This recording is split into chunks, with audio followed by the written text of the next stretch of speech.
Okay, everybody. All right, this is going to be a little bit different of a video. I feel like you guys have wanted me to do weeklies again, and so I'm going to do a weekly live kind of video here. Let's get our chat going. And I will be seeing what you guys are saying. However, I won't be interacting as much just because I want other people to watch this and not me say, hello, you know, that kind of thing. And so this is just going to be me. Hey, Kelly. This is just going to be me doing the generals. These will be for love readings. Okay, perfect, Kelly. Awesome. All right, so as we start doing these, I have some little graphics. So hopefully people won't come in and say, what sign are we reading for? So I have some cards here. We can do some pick a card readings or pick a deck readings for the sign that we're talking about. Oh, there's one. Hold on a second. I was doing some projects. Hey, Kiru, how are you doing? Doing some projects, and I got a little screw here. It's kind of hard to see. So give me 1 second while I put this away. I'll be right back. Hold on, guys.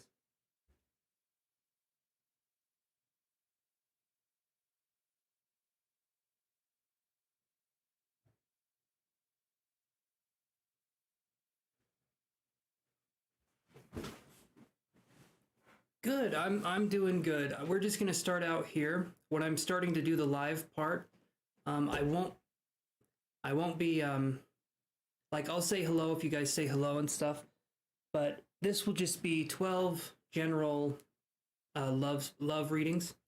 And so with that being said, I'm going to pick the first deck here. If we get more and more people coming in, we can do that. But I want people to look at this later on the channel and see that they can watch their readings. Then I'm going to put timestamps in. But this will make it a lot easier. So let's do this. All right. Let me go here and let's do this one. As soon as I can get this to work. Nope. Hold on 1 second. There we go.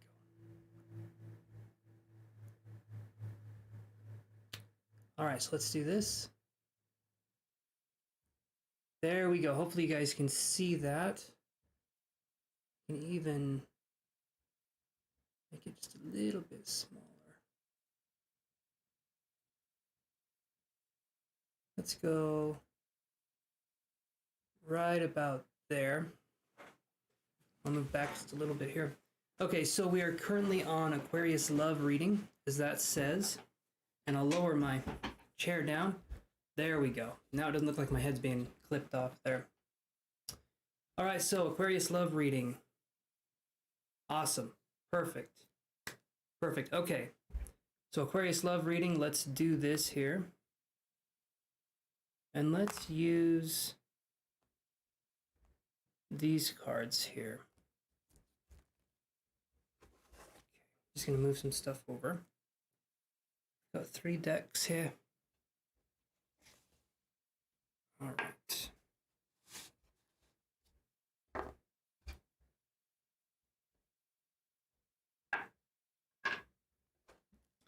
All right, so we're going to do this kind of in a way where it's going to be, because this is more relationship based.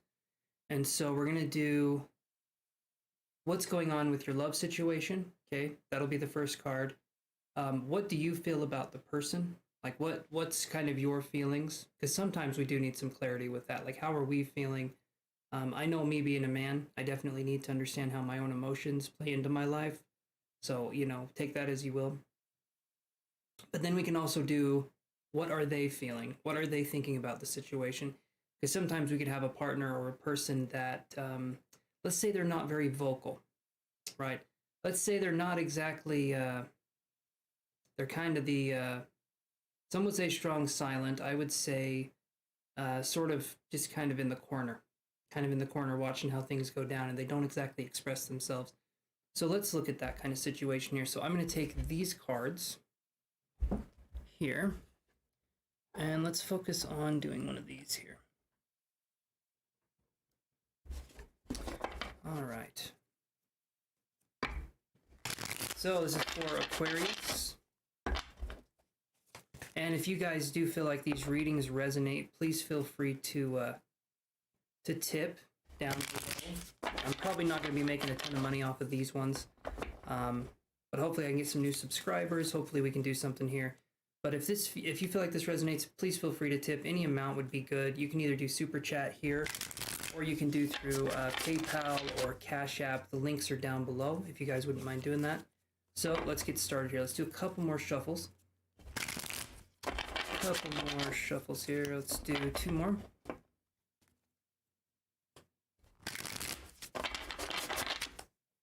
So what is the overall energy for a general love reading for Aquarius? What's kind of the, how is this going down here? One more here.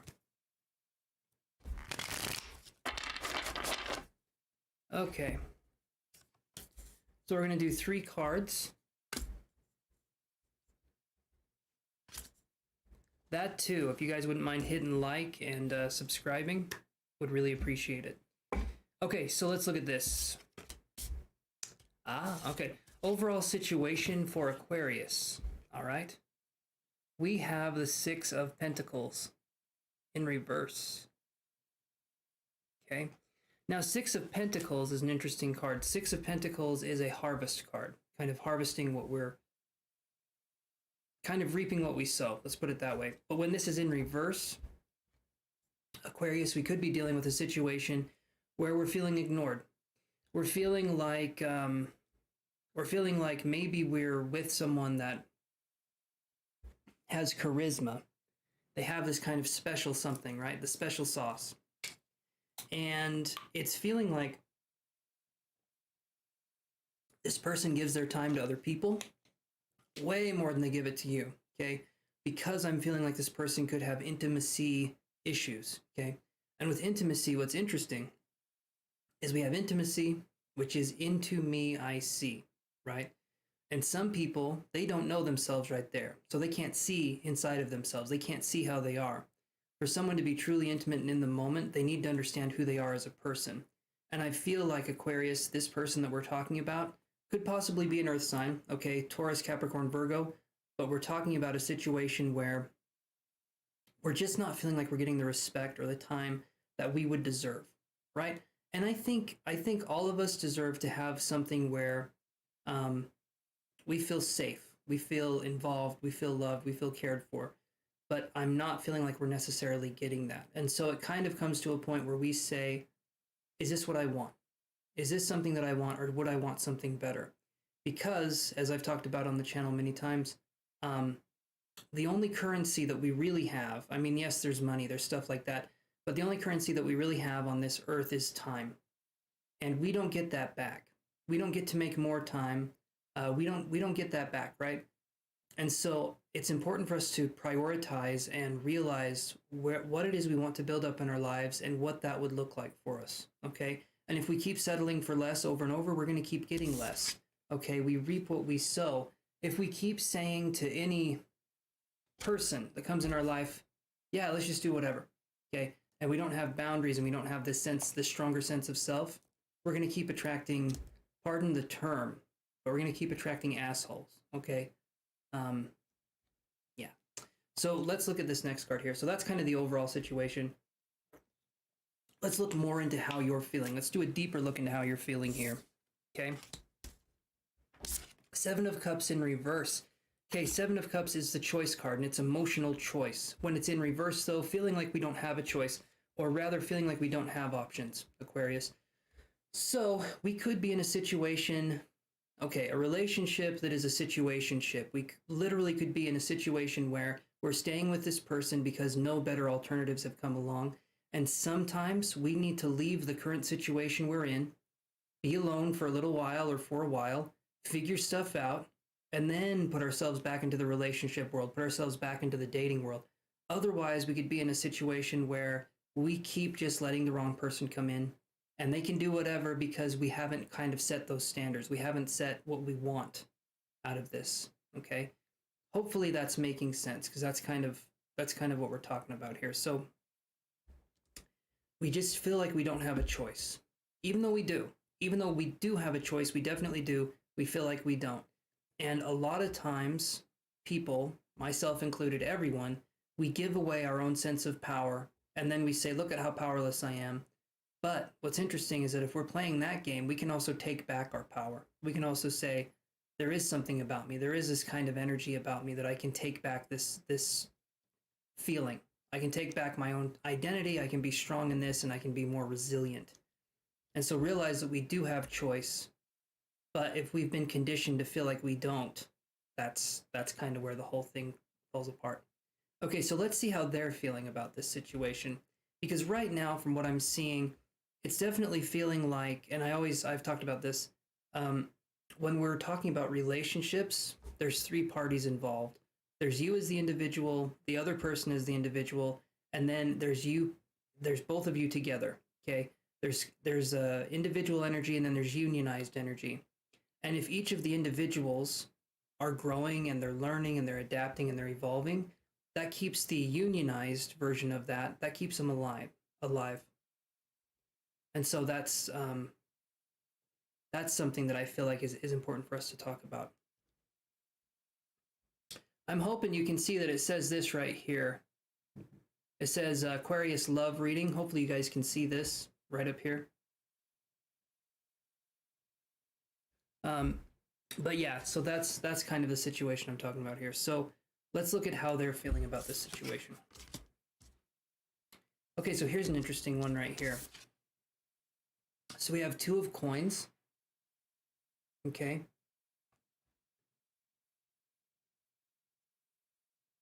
Kind of hard to focus on, but we have the Two of Coins right here. And you'll notice it's a hand holding up these coins, and these coins are connected, but they're kind of floating above the hand in a way, or the hand is sort of positioning them up. So they're kind of free floating.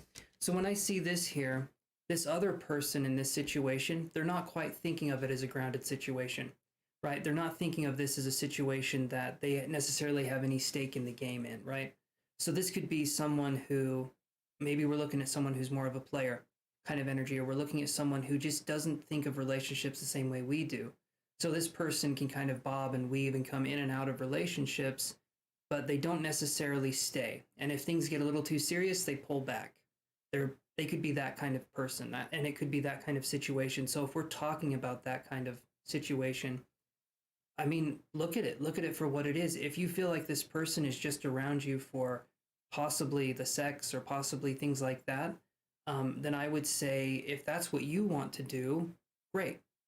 But if you're wanting something more and this person is just using you, then obviously reevaluate what it is that you would want to have with this person, and then decide if it's worth it or not, right? Because in the end, like I said, we do not get our currency back. We do not get our time back that we spend in a relationship that didn't work. I wish it was that way, or at least we got a 50% off coupon. You know, we get like half of our time back. No, when it's gone, it's gone. And if it's with the wrong person, and I'm saying it in quotations because I don't feel like anyone is wrong for us. I feel like there's life lessons that are much more difficult to learn with certain people, but I think each relationship, if we look at it in retrospect, brings us closer and closer to understanding ourselves much better. So that's why I say wrong in quotation marks. Again, there's ways we can learn life lessons, and sometimes that's through relationships.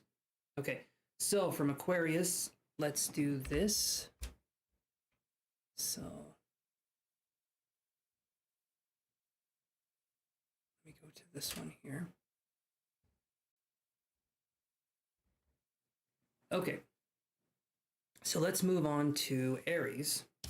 So let me shuffle these cards here, and we will do Aries love reading. Hopefully you guys like the little graphics up here. I'll make that a little smaller too. Sometimes you think you have these figured out when you're going along, and then you see what it looks like, and then you feel like you can change it just a little bit more. So let's do this here. And like I said, we are on Aries now, so let me shuffle the deck here, and we'll see what we get.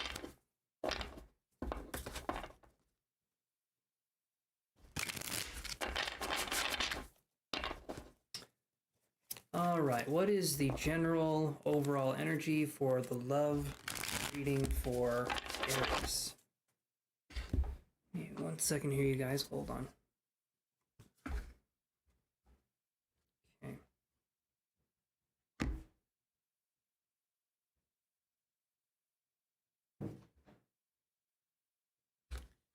All right. This should make it easier for timestamps too. That's another reason I'm putting these up on the screen.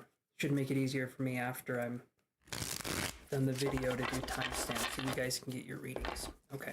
Let's do a couple more shuffles here. What do we need to know for Aries in the general love readings here?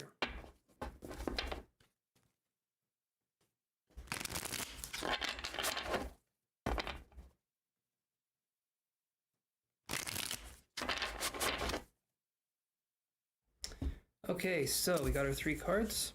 Let's look. So the very first card, like I was talking about before, very first card is kind of like the overall energy of this kind of union or this relationship. So let's look at what that is.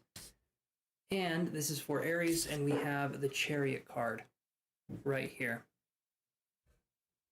Okay, so you see that right there, the Chariot. And the Chariot is an interesting card. The Chariot is generally a Cancer card, so it's kind of like a polar opposite to what we're talking about here, because Aries is fire, Cancer is water. So we could be looking at a situation where there could be like a cleansing, there could be like this feeling of release, and there could be a quick moving energy that's coming in here. And when we're talking about quick moving energy, especially in this Aries placement, I'm feeling like it can happen quick. So we could be looking at a situation where love could come up in our life quickly, okay? This could also be more of a lustful situation as well, because those can kind of come up quickly as well, but it could actually be a love situation too. It's up to you to use your judgment to kind of feel that out. But the thing that I'm seeing here, the Chariot, when I see this card, especially in this deck, I see it as being a card of duality and concepts. So we could be meeting someone who we could call a twin flame, or someone that we could call a soulmate.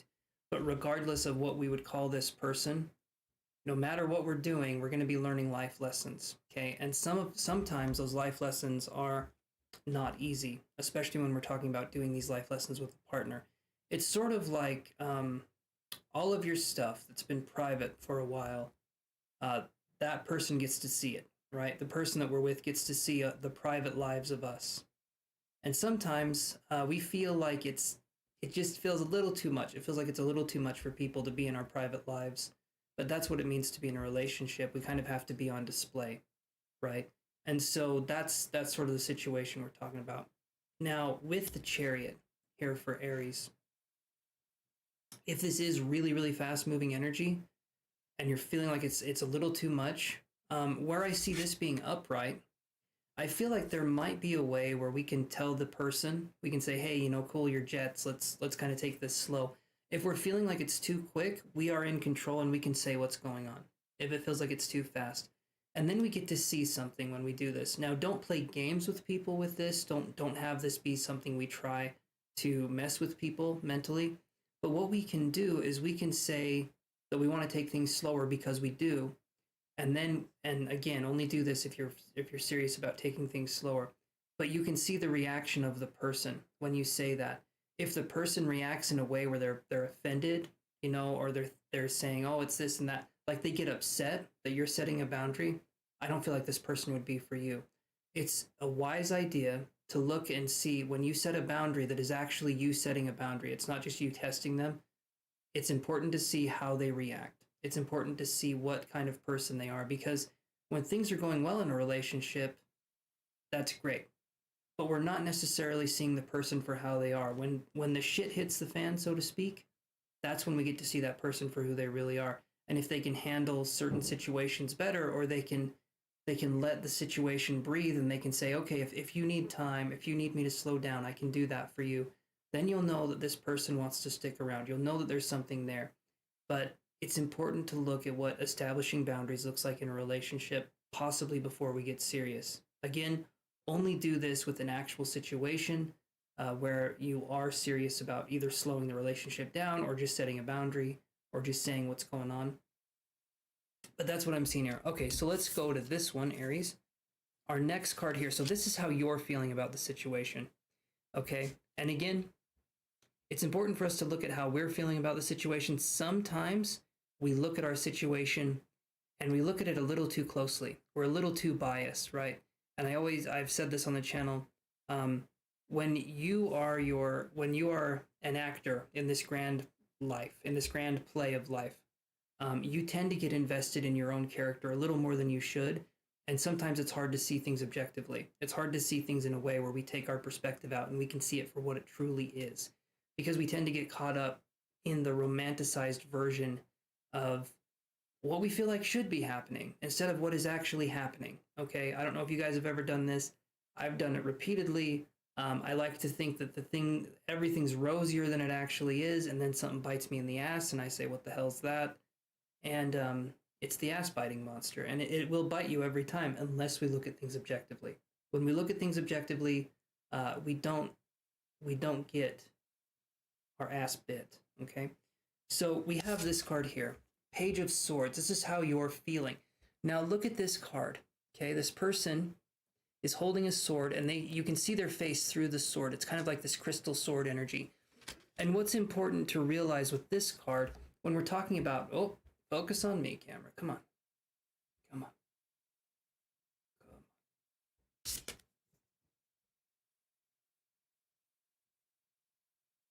There we go.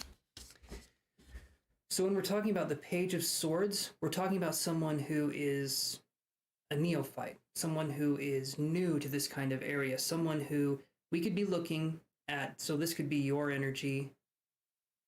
Even though this is talking about the Aries, we could have another sign placement where we're talking about an air sign. Okay, so Libra, Gemini, or Aquarius. But primarily the Page of Swords, to me, is representing a new way of thinking. And when I say a new way of thinking, I mean it's a new way of thinking in a new way. So it's like we're starting over. We're thinking about things in a different way. We're starting over. And this could be us. Maybe we're trying to figure out the situation with this person. I don't see this in reverse. I do not see the Page of Swords in reverse. So to me, it's saying that we're trying to think of things in a new way. Maybe we're trying to reinvent ourselves. Maybe we're trying to really find out who we are with or without this person. There could be a journey of self-discovery going on. But what else could be happening is this. So Aries, we could be dealing with a situation where there could be a person that comes in our life, and because we haven't established our own sense of identity, we can latch onto other people and use them to express our emotions. We use them as a base for ourselves to have a personality, right? Sometimes people get in relationships because they don't have their own personality, and so they use another person's personality and they kind of adopt it as time goes on, and they don't have to worry about developing the self because they can be codependent and they can be working towards that kind of goal. All right. And I'm not saying this like it's the worst thing that can happen, but I'm saying that sometimes we do get caught up in that narrative, and we can change that as time goes on, but we need to look at what makes us us. We need to individualize ourselves, and we need to see where our personality is and what our strengths and weaknesses are, again, in an objective way. So the Page of Swords, we need to take this kind of way of being. We need to understand that this is normal. This is normal for us to be discovering ourselves. In fact, it's very unnormal or very uncommon for us to not be constantly trying to find ourselves in different situations. That's a good thing to have, okay? That brings a sense of identity to yourself. And that also brings a sense of unique identity to the relationship, because then the person doesn't feel like they're dating themselves. They feel like they're dating someone who's more dynamic. They have their own ideas. They have their own agendas. They have their own kind of way of being, right? But that takes time to develop. And sometimes, especially if we grew up in traumatic childhoods, we don't have that. We do not have that base that we can come back to and feel like we can be our own person. So when we get older, we can explore this. And it's not a bad thing to explore it. It's actually a really good thing. No matter when we kind of start this, okay, having a hard time here. No matter when we start this kind of journey, it's important to remember that we're not meant to get to the end. We're just meant to experience it, okay? There is no end goal. There is just experience itself, and that's all we have. All right, so let's move on into what does this person think about you, okay? What does this person think about you? So we have the Hanged Man. And he is bald, okay? He's in his underwear, and, you know, he's the Hanged Man, kind of just hanging out. So the Hanged Man is an interesting card, and if I'm not mistaken, I think the Hanged Man represents I want to say Sagittarius, but I know Temperance represents Sagittarius as well. I could be wrong with that, but we'll just leave that as an aside because that doesn't matter as much as this. So now we're dealing this person. Okay, this is the other person's energy. We're dealing with someone who's trying to see things from a different perspective. This card isn't in reverse, and so this is someone who can be adaptable, who can focus on things coming and going. Kind of, they allow themselves to evolve. But I get a sense that it can be a lot for this person. This person can have issues with, we talked about it, where it's like they're romanticizing the situation or they don't want to see it for what it is. So this person, possibly in an innocent way, may dismiss your feelings or they may invalidate you. But what's really important when that happens, even if it feels like it's innocent, is we need to say what's going on. We need to talk emotionally with this person and we need to say what's going on. If someone does something we don't appreciate or we want to talk about it, bring it up right away when a relationship starts. Don't hold on to it, because the more and more we hold our tongue, the less and less we are authentically identifying as ourselves. Because instead we're holding parts of ourselves back from this person. And in a relationship, that sounds like one of the worst things you can do is consciously hold back yourself because this person wouldn't understand or this person doesn't get it. It's important to set boundaries. It's important to set these things when we start so that way we don't have to work our way back or have to find out, who we were before we started this relationship. It's important for us to voice how we're feeling, okay? And it's important for the other person to voice how they're feeling.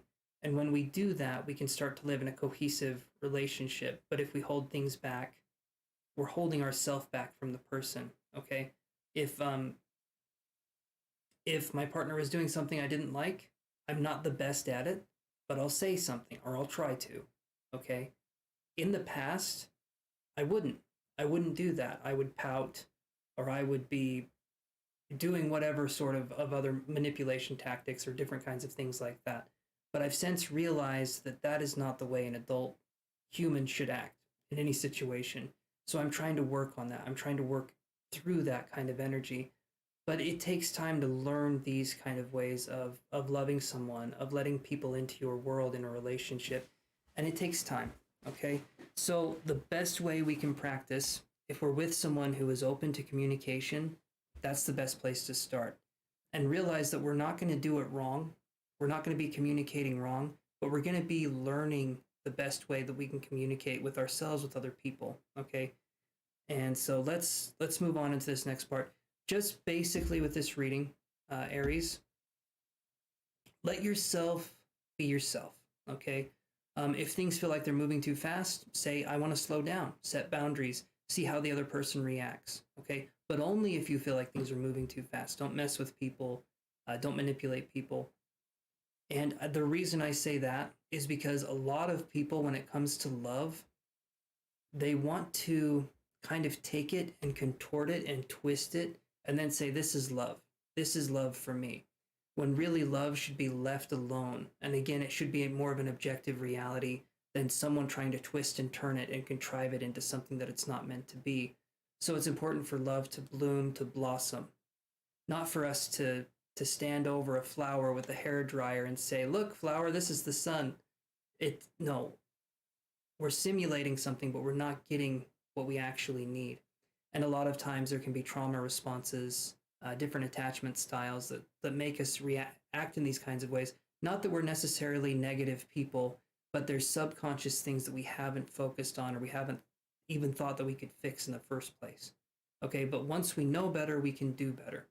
And so, all right, let's move on to the next sign here. So we're going to go to Cancer. So let's shuffle here. I'll put Cancer up on the screen. Let's do this. So, there we go. All right. Let me get this in position here. All of these will be a little bit different, but I suppose...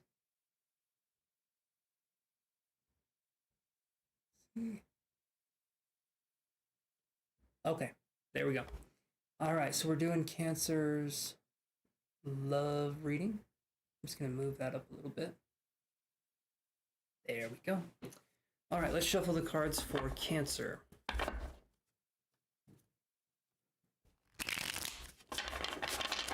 So what do we need to know, Tarot, about Cancer's general love reading?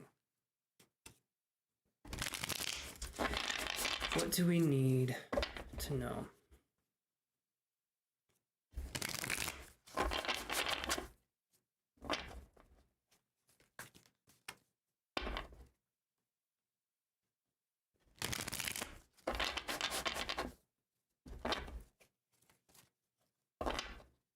All right, let's do 2 more shuffles.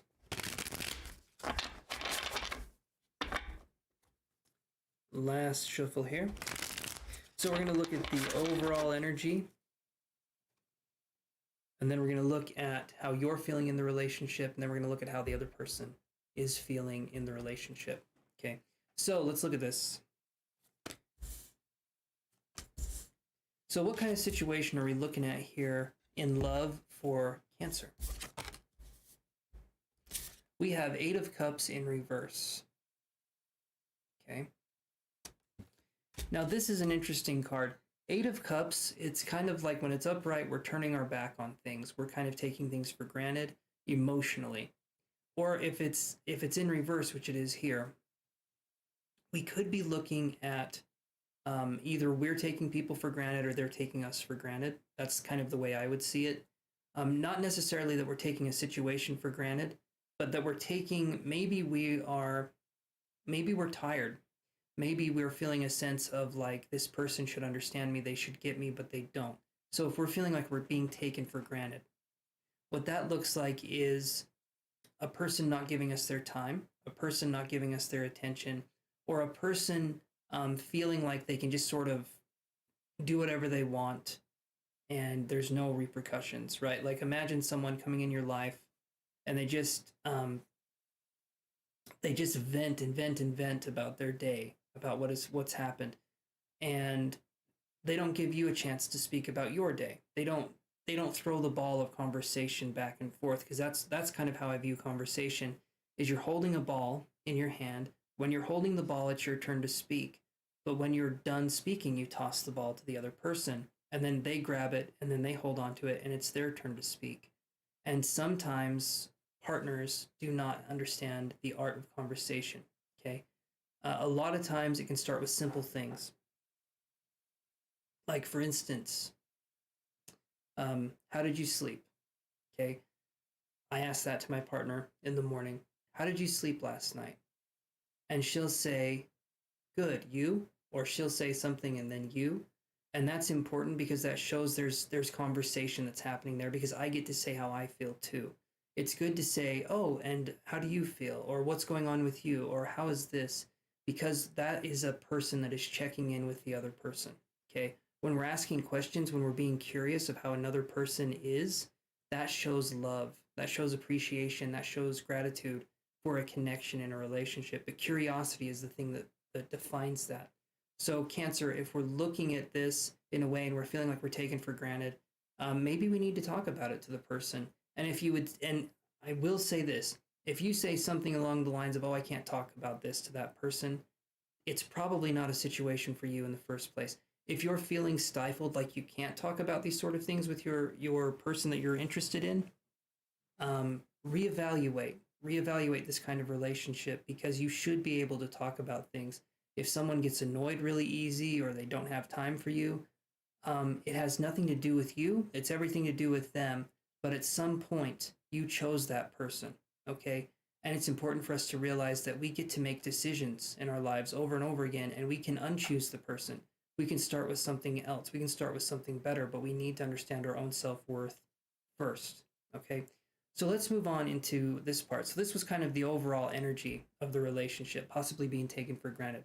So how are you feeling about this situation, okay? Like I've said many times, relationships involve 3 parts. The individuals, okay, those are the first 2 parts, and then the unionized part of those individuals, or those individuals coming together to form kind of a cohesive sort of sense of the relationship, right? A lot of times when we're in relationships, we're not just doing the thing we want to do. We compromise. We come up with other things. And a relationship, in a lot of ways, we have to be profoundly unselfish sometimes. That's why it's important to have the individual aspect of a relationship where we can be selfish. We can do our own thing and feel like we have the opportunity to do that. But then when we're with the other person, we compromise and we say, you know what, I don't really want to watch that movie tonight. Can we watch our favorite show instead? And if the partner, says, well, I don't want to watch the show you want to watch necessarily, but maybe we could watch something different. Maybe we could change things up a little bit. There's compromise there.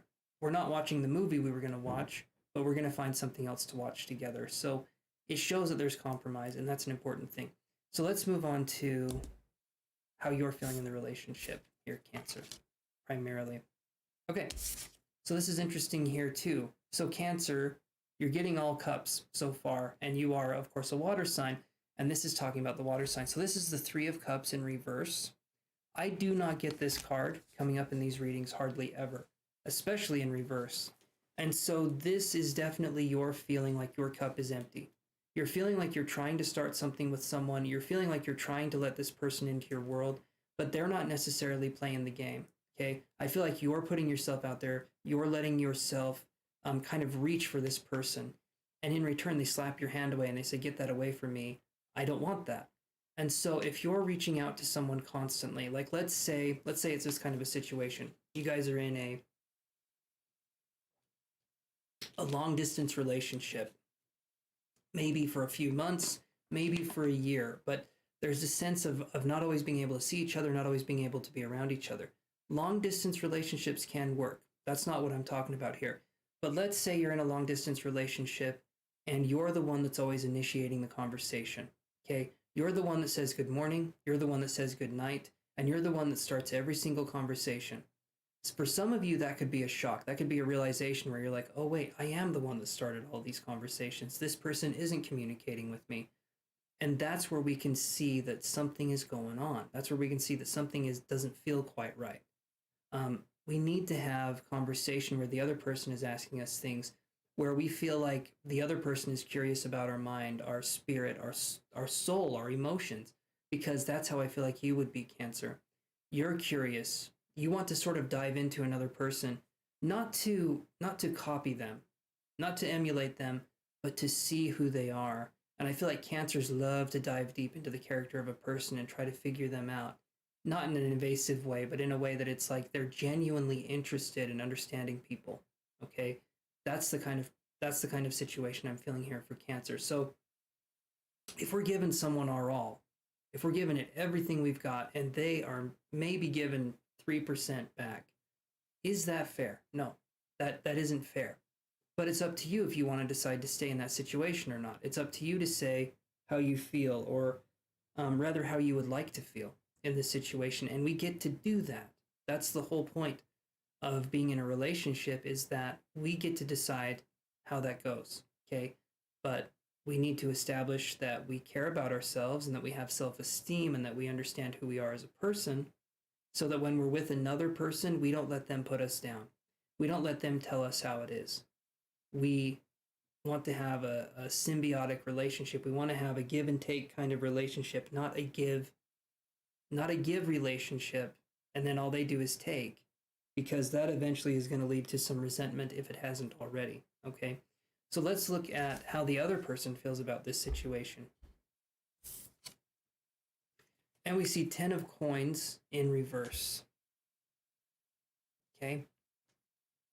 All of these cards are in reverse here. So Cancer, we could be looking at a situation where maybe this person doesn't know how to interact with you. And maybe it's starting to show. Maybe you've said something to this person. Maybe you've brought things up to this person, and they don't know how to interact because they know how to be avoidant. They know how to be distant. But when you ask for presence from this person, when you ask for this person to pay attention to you, they could look at you and be like, literally be like, I don't know how to do that. But most of the time, they're going to react with anger. They're going to react in a way that's like, oh, you don't love me for me, or you don't like me for me. And in a lot of times when we fall in love with a person in a relationship, we should never fall in love with the potential that that person has to be something better or to be something else. But at the same time, we shouldn't settle for the same person that we started dating 5 years ago to be the exact same person they are now. We should want and encourage the other person to grow in the relationship just as we would want to grow. I'm not the same person I was yesterday, right? I don't want to be that same person all the time. I want to change. And as a Taurus, that's profoundly difficult. Okay, that's very hard for me, but I will find a way. But that's the main thing here, is that when we start a relationship, don't fall in love with the potential that a person has to be someone. Instead, fall in love with who they are now, and hopefully you can keep falling in love with them each day when they change who they are just a little bit, right? And that's sort of where we can talk about this. And another way we can envision this is sort of like if we imagine a relationship as being pages of a book, right? Sometimes one partner jumps ahead 3 or 4 pages and the other partner has to catch up. And when you guys are on the same page, there's that symbiotic union, there's a sense of harmony, there's a sense of peace. Every now and again, things shift a little bit. We have to play catch up. We have to sort of get back in the game. But that's kind of what we're talking about here. And relationships can be amazing. They can be beautiful. But in a lot of ways, it's a lot of hard work, because we're talking about connecting with another person in a very intimate way, in a very emotional way. And it's important for us to realize that a lot of people, in my opinion, a lot of people aren't capable of it in this day and age. A lot of people, it feels like to me, don't have that kind of connection. So if you feel like you have that and you're bringing that to the table, understand that that's a genuine, authentic expression of yourself. And if someone else is trying to snuff that out, please take the time to respect and appreciate yourself, because you're bringing something genuine into a world where everything is made of plastic. Everything is fake. And if you're bringing something genuine, I feel like that's such a profound thing to have. So please don't settle for less, Cancer, in this situation, please. Okay, so let's move on to Capricorn here and see what we have. So let's do that one. Okay. Again, I'm going to adjust these here.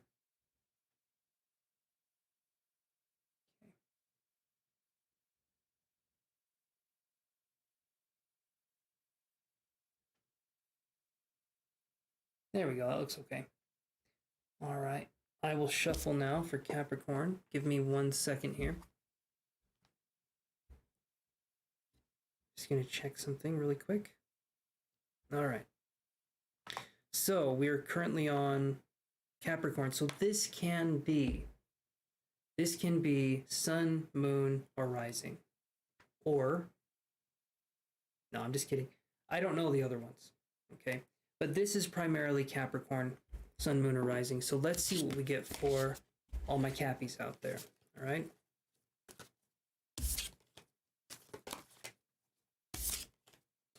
Let's shuffle these cards up. And if you guys are watching this and you guys appreciate my content, please feel free to like and subscribe. I like it when you like. And it just helps. It helps to show me that you guys are interested in the content that I have here. And also YouTube apparently likes it in their algorithm as well. So vote with your like buttons here. All right. Let's do 3 more shuffles for Capricorn. In fact, you know what I'm going to do? We're going to do another deck here. We're going to do the True Black Tarot. And we are on... I'll try to change up the decks every so often. Maybe every three readings here we'll change up the decks. These cards are hard to shuffle though, so wish me the best of luck. It's very, very thick card stock for the True Black Tarot. Beautiful cards though, you guys will see. All right, let's do 2 more shuffles with this one. I don't even think The Rock could shuffle these, you know what I mean? With his big, strong arms. I don't even think he could touch these. These are ridiculous. By the power of Thor. All right. One more shuffle. And we're on to the Cappies. All right, so what does Capricorn need to know in their love situation? Let's look at the overall love situation for Capricorn. And we have got... Oh, that's a good one. Hold on.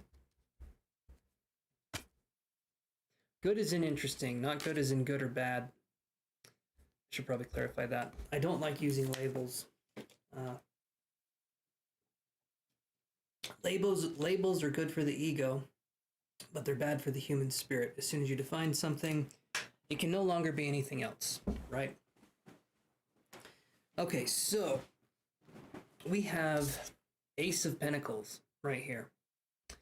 Now, when I see this card, okay, we're talking Capricorn, we're talking some earth sign going on here.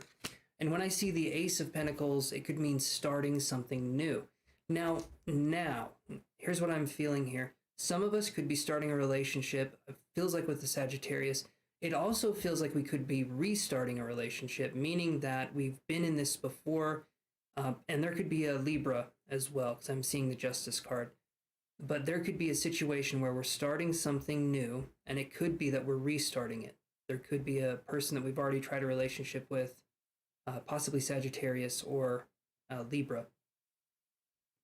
And we're going to start it over. We're going to try and see where this can go. What's interesting, though, is that it's a money card in a love reading, or it's a financial or a physical card in a love reading. So there could just be a sexual connection. There could be that kind of intimacy thing going on. And maybe because of the sexual connection, maybe the sex is really good and we're wanting to start something. We're wanting to start a relationship. We're wanting to start something with this person. It's important to see how they feel, and we're going to see here in a second. But if we're wanting something more, we need to communicate that we want something more.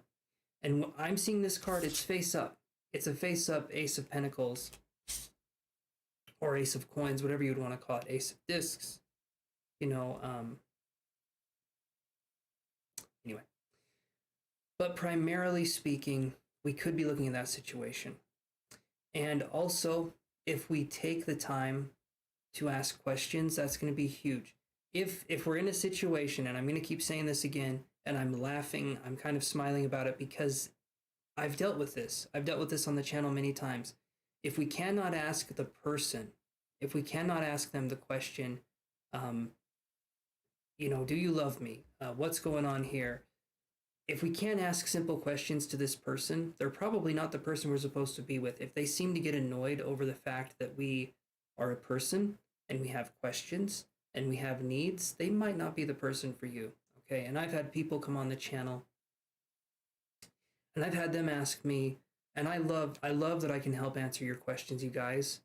Bring them on, when the time comes. This is just me doing these readings for now, but I love answering the questions, but sometimes I'll get questions like, does this person like me?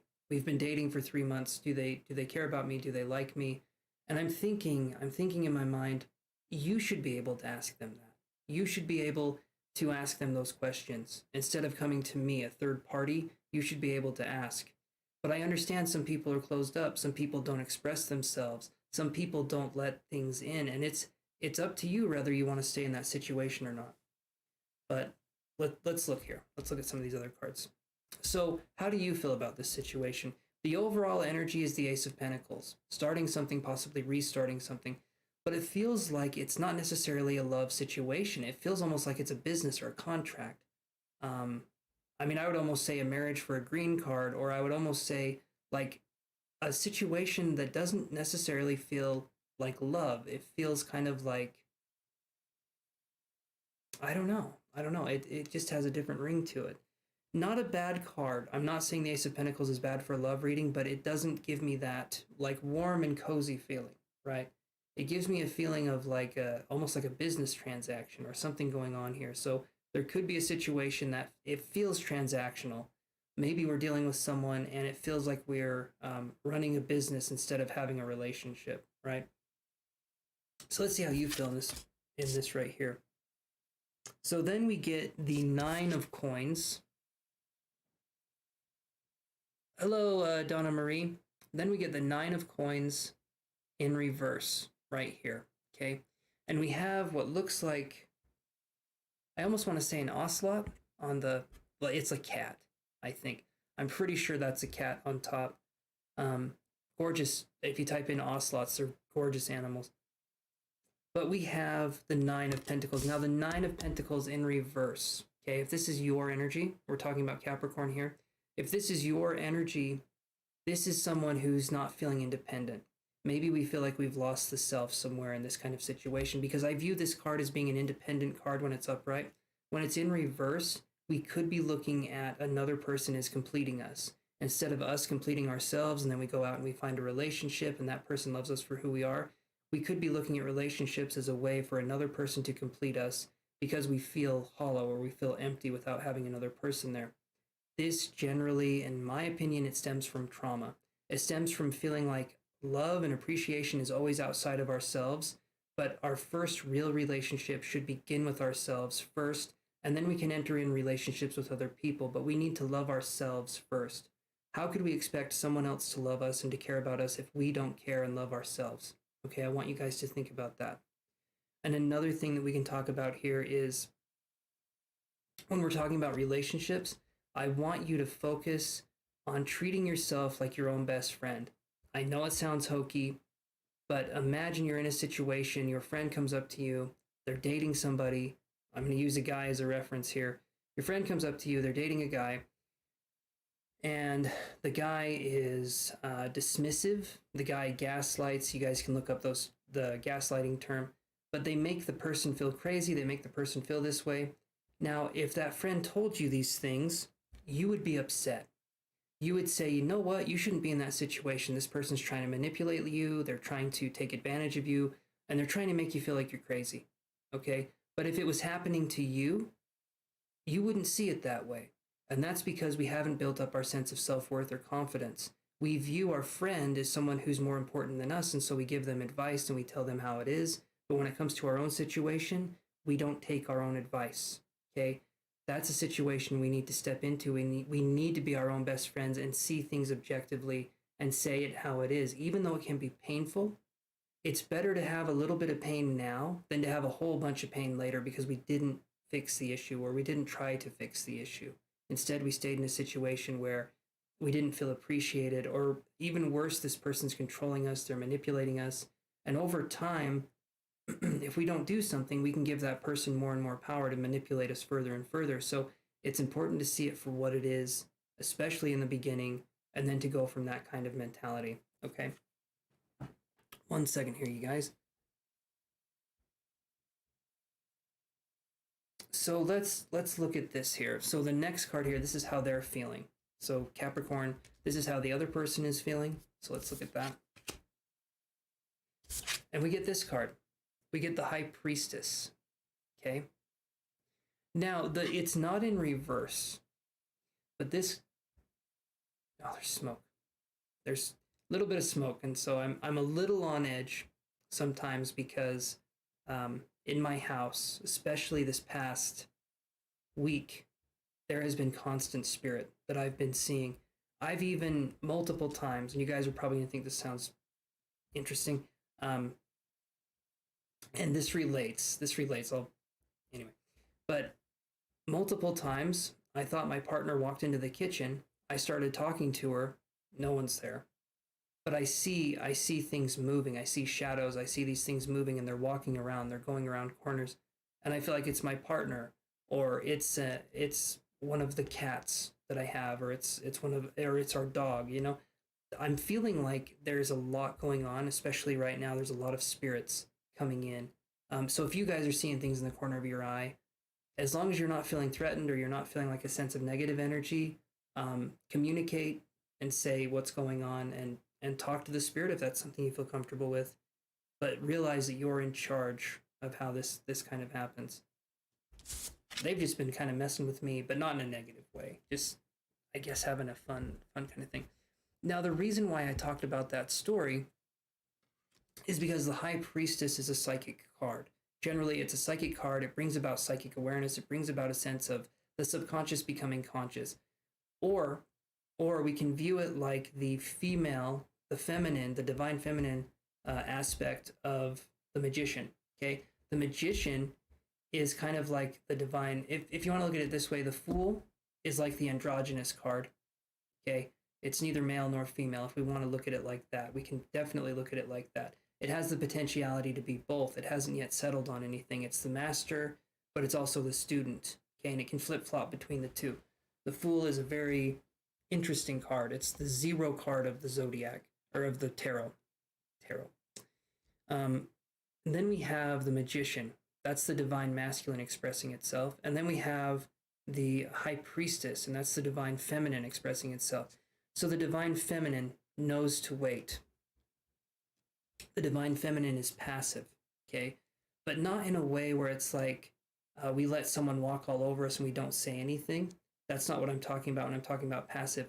I'm talking about the divine feminine knows when to speak and knows when to not, because they understand that sometimes people put themselves in their own prisons. Sometimes when someone is talking to us, when we don't say anything, we get to see more of their character. We get to observe them. We get to understand them more. And the divine feminine is not about overexerting the self. It's about letting things come to it, okay? The divine masculine, when that's in perfect order, that's about going out and getting something, not taking too much, not doing too much, but we go out and we grab. We go out and we do that kind of thing. Now, so the High Priestess in this situation, how is this person thinking about us? So this person could think about us as kind of like a lesson that they're learning. They could think about us, and you can take that in a few ways, but I mean it kind of like this. If we're in a situation, we're learning from a partner, we're learning from different things, this person could view us as a teacher. This person could view us as kind of like a spiritual guide in a way, and not necessarily that they understand it. That's the part that I feel like is important. I don't feel like necessarily they understand how much of a teacher you are, right? But for me in my relationship with my partner, I've seen her as the High Priestess many, many times, because she's taught me a lot of things that I didn't get to learn in any other way. So this person could also teach you a lot of things, or you could be teaching them a lot of things. There's that kind of dynamic. And also in a very good relationship, you're going to be the teacher and the student, and you're going to flip-flop roles, and you're not going to be afraid to be vulnerable. You're not going to be afraid to say, I don't know what you're talking about. I don't know what's going on here. Can you please teach me? It's going to allow things to happen. It's like both of you have a certain way of being, a certain way of doing certain things. Okay, I'm being vague because I think you know what I'm talking about here. We both have a way of being, right? That's different. It's different. We both see the world differently. And we get to have the opportunity to talk to someone who sees the world differently than we do, and we get to see a different perspective. From my partner, I've seen many different perspectives that I would not have seen otherwise. Okay, maybe that's because I'm stubborn. Probably is just a little bit. But it could also be that she can just open my eyes, and I can see things in a new way. I can see life in a new way. I can see the creative potential of life, right? And so for Capricorn, primarily what I'm seeing here is focus on allowing yourself to be the student and the teacher in this relationship. If this person is open to communication, if this person is talking with you, if you feel a sense of connection, ask them questions. Feel like you can humble yourself enough to, ask questions, right?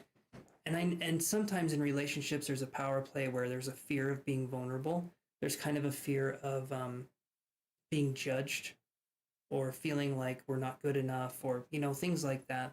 And so if this person is giving you that sense of presence, let them give you that sense of presence. Let them be in those shoes. Let them be the teacher, and vice versa. Hopefully they let you do that as well. So I'm seeing this as a card or as a reading for Capricorn, where there can be difficulties, and maybe even financial difficulties regarding financial independence. Maybe we're trying to do something ourselves, Capricorn, or the other person is trying to do something to separate themselves from us in a way where they're earning their own money. And maybe that's causing some issues. Maybe feeling like we're not being the financial provider could cause some issues as well, where The other person wants to have their own money. The other person wants to have their own autonomy. And maybe we feel threatened by that. Maybe we feel like we've been providing something for so long that for someone to say, I want to do something myself, that feels like, why would you want to do that? Are you going to leave me? Are you going to do this? Are you going to do that? When in reality, sometimes people need to do things their own way, on their own, so that they can learn and they can grow as a person.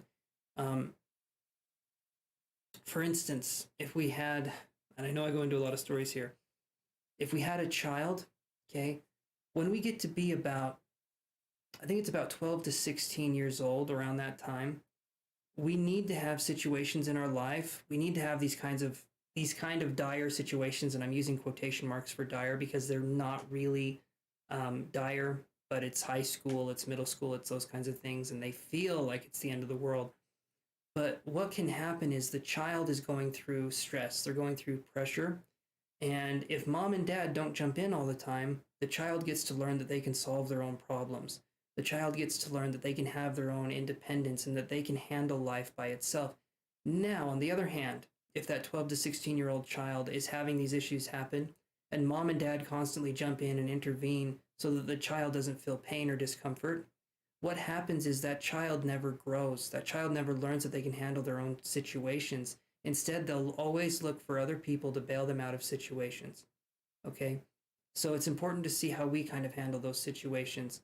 Are we jumping in and saving somebody else always, instead of letting them figure it out themselves?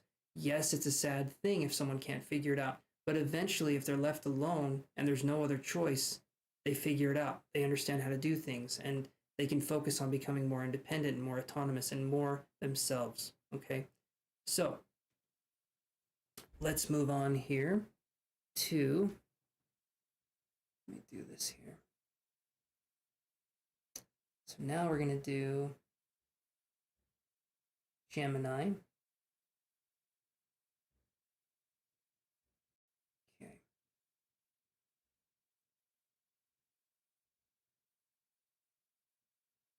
Give me just a second while I'm figuring this out. Yeah, right about there, we can do that. Okay. Okay. So let's do this for Gemini.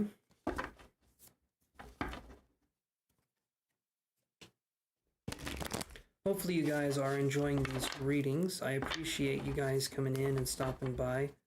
I'm not talking directly to you guys as much because I want to put this up. Hold on a second here. I want to put this up so other people can watch it for the week. So if I'm not communicating as much, that's why.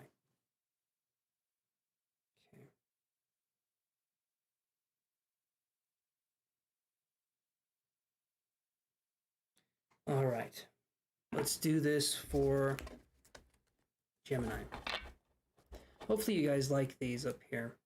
These took me a little bit to make, but I actually enjoy doing stuff like that, so it's kind of fun for me. All right.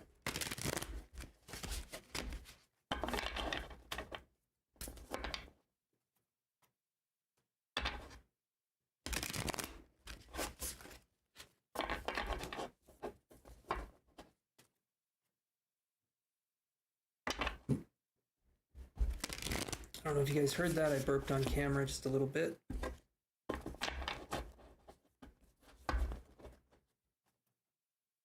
Might be a little TMI for you, but for me, well, it's a little TMI for me too, so we got something in common. All right, let's do one more shuffle here.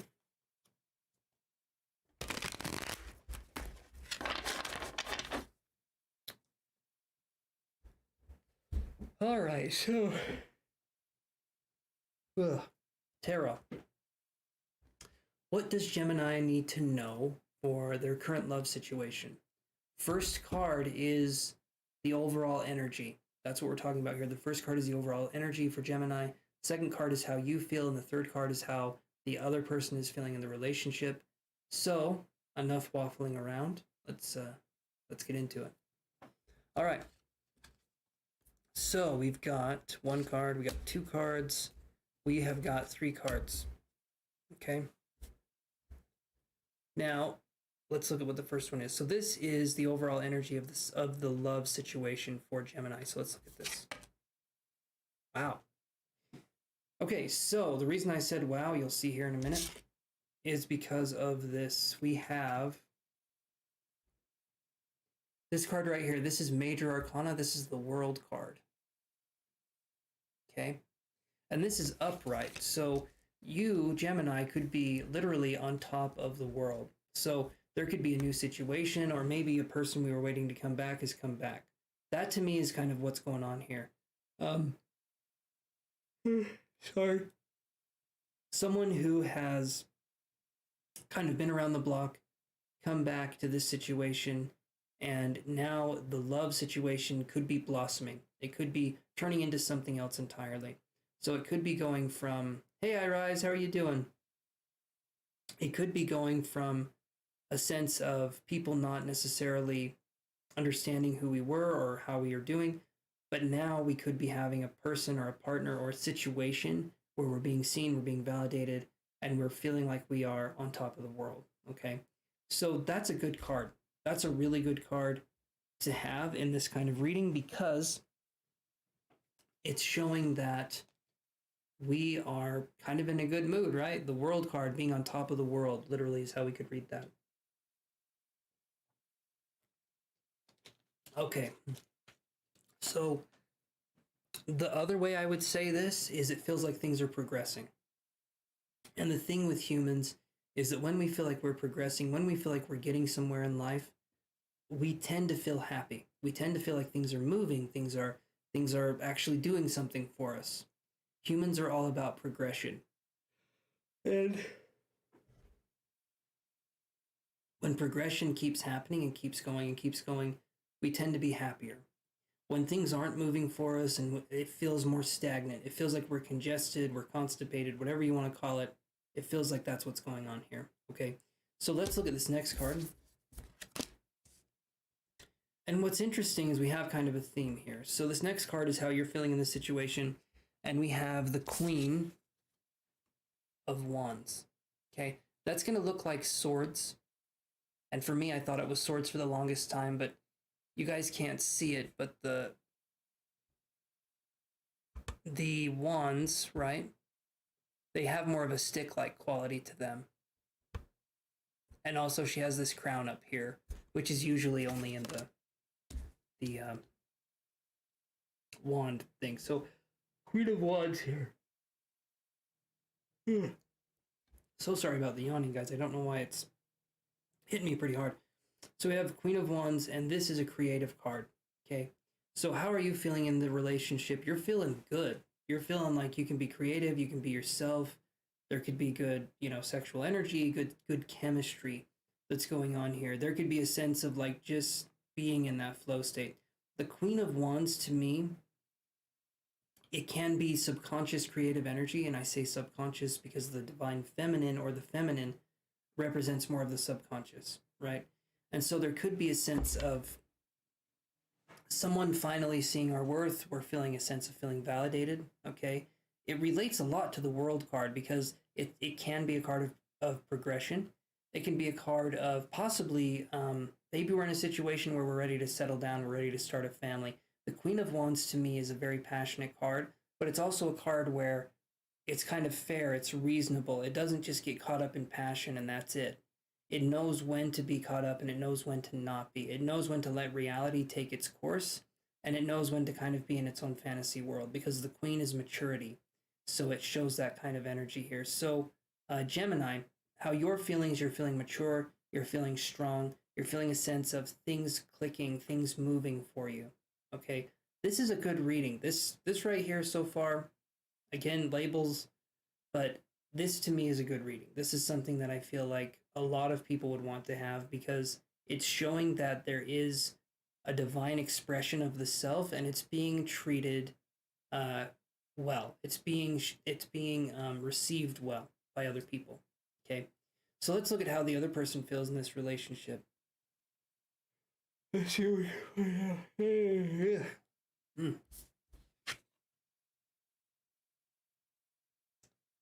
Okay, so this is an interesting card. So how does the other person feel in the relationship? we get the Six of Swords. It's upright, which is good. The Six of Swords it's mental energy, but the Six of Swords is about looking or searching. So this person could feel like they have found what they are searching for. But this person that we're talking about here could still be on the fence, primarily because they don't know if it's too good to be true. They don't know what's going on. I feel like, Gemini, the other person in the relationship could be someone who is more cautious, where I feel like you let things out, you let things kind of move and progress where they need to move and progress. This person could hold on to situations and try to turn them into something they're not, or be a very wishful thinker, but things turn out kind of negative for them. So this person could be someone who is constantly searching for something. And sometimes this person can try to sabotage relationships. They can try to sabotage things because they haven't worked on their own sort of issues. So you're feeling good. You're feeling like there's a connection, but the other person may feel like they're putting on a show, or they're being fake, or they're being phony. This person, I'm feeling, has trouble identifying with themselves. They're good at kind of blending in with other people's personalities, but when it comes to establishing themselves as being who they are, there's not a strong sense of character there, at least not yet. I feel like given the proper environment, as long as things are working and it feels like things are progressing, right, this person could evolve and they could change. But a lot of times we have these sort of mentalities because of a personal, and I talk about this a lot on the channel, but we have these kinds of issues because of trauma that has happened in the past, Gemini. So if we're working with someone, and I want to say this as well, if we're working with someone and they're working with us, when we're talking about these kinds of issues, we're bringing things up and they're trying to help us understand what's going on with them, keep working with them. If that's something you feel like you can do and it's being reciprocated and it's being appreciated, keep working with them. But if we're trying to work with someone, or we're trying to understand someone and they're not wanting to talk to us, they're not wanting to give us anything, that's a sign for you to back off, okay?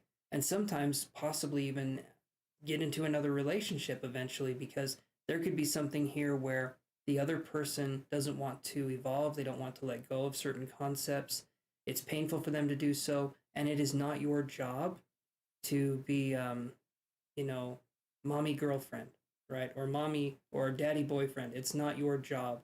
This person needs to understand that they need to take responsibility for their own kind of wounds that have happened in their life. And if someone wants to help them, they need to be grateful for that. But if they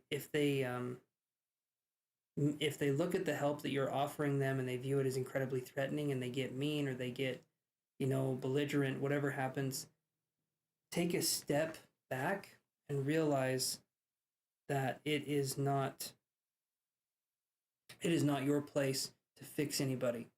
It's their choice. It's their prerogative if they want, I don't want to say if they want to get fixed, because it sounds like they're going to go to the vet, but it's their kind of prerogative to look at themselves, see what's going wrong, and possibly mitigate the worst of that situation.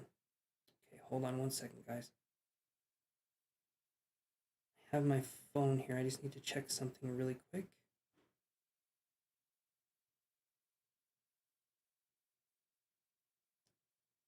Okay, so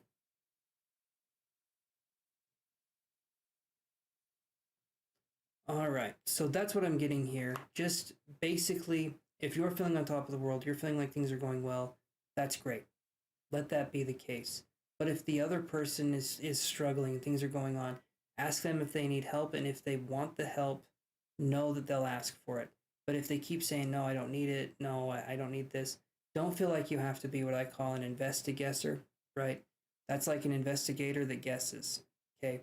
If we're ever in the investigator role, we need to take a step back from the relationship. And what I mean by the investigator is something like this. I feel like he thinks that because of this. I feel like that's what's happening, is because this is happening and then that.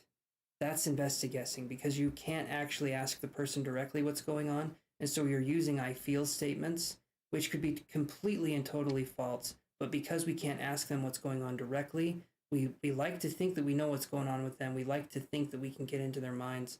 But a lot of times when we do that, we're either making the person more negative, or we're romanticizing the person. thinking they're so mysterious, or they're this or they're that.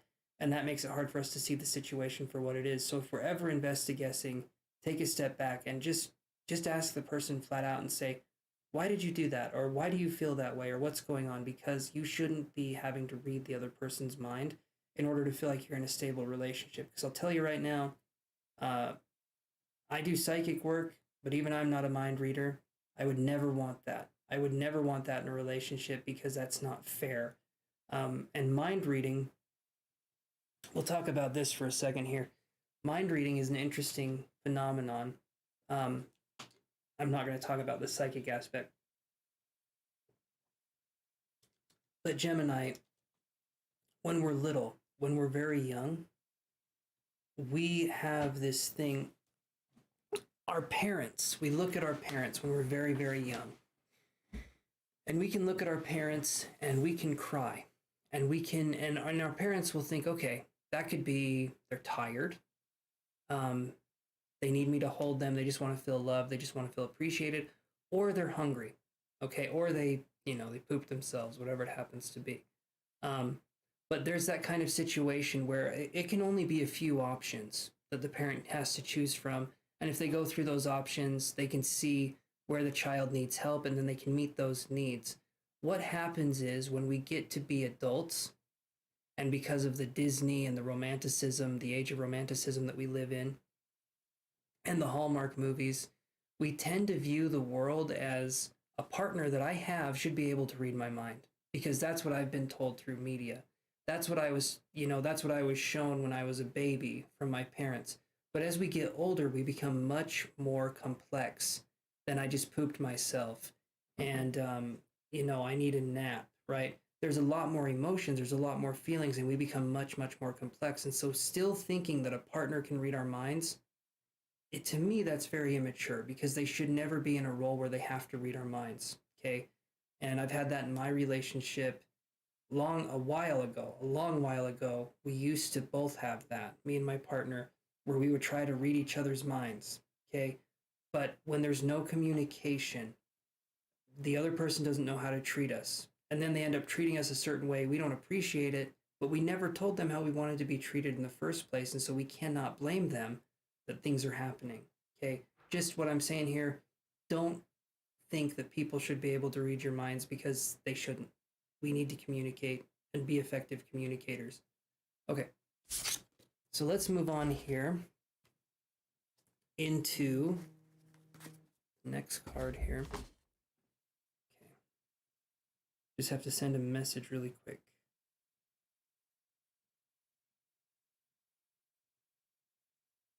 Hold on 1 second.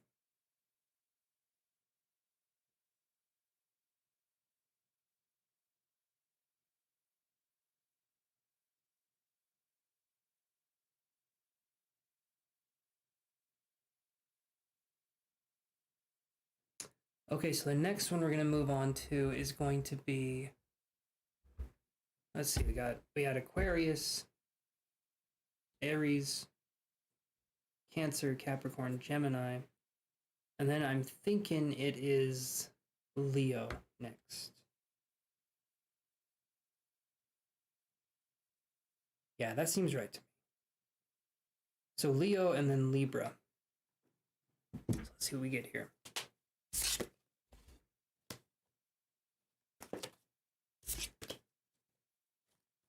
Let me move this one over though.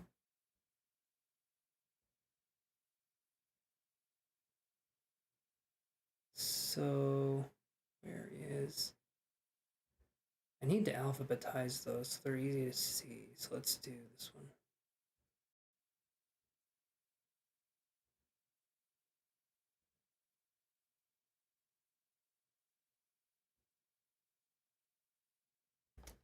Okay, there we go. So currently on Leo love reading. So let's see what we have to learn from Leo. What general information does Leo need to know for love? What's going on with Leo in love?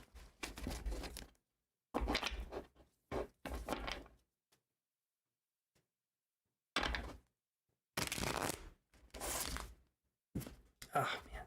All the cards. Almost. A lot of them dropped on the floor, so let me grab those. And it's not because it's meant to be a sign, it is because these cards are notoriously hard to shuffle, but the artwork is gorgeous, and we're going to suffer through it.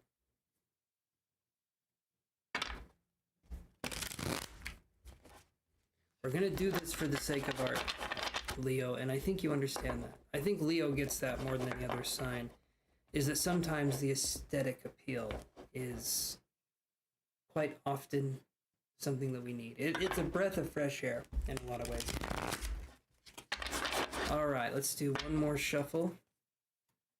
This is for Leo Love General Reading. So the first card is going to be the overall energy for the situation in love. The second card is how you're feeling, and the third card is how the other person is feeling in love. So let's look at the general energy for Leo in this love situation. Okay, so let's flip the card over. Alrighty, I'm going to grab the other two cards, lay them down, and then we're just going to address this first card first. I don't know what the next cards are, just like you guys don't. So it's kind of a fun game here that we're playing. So we have the Page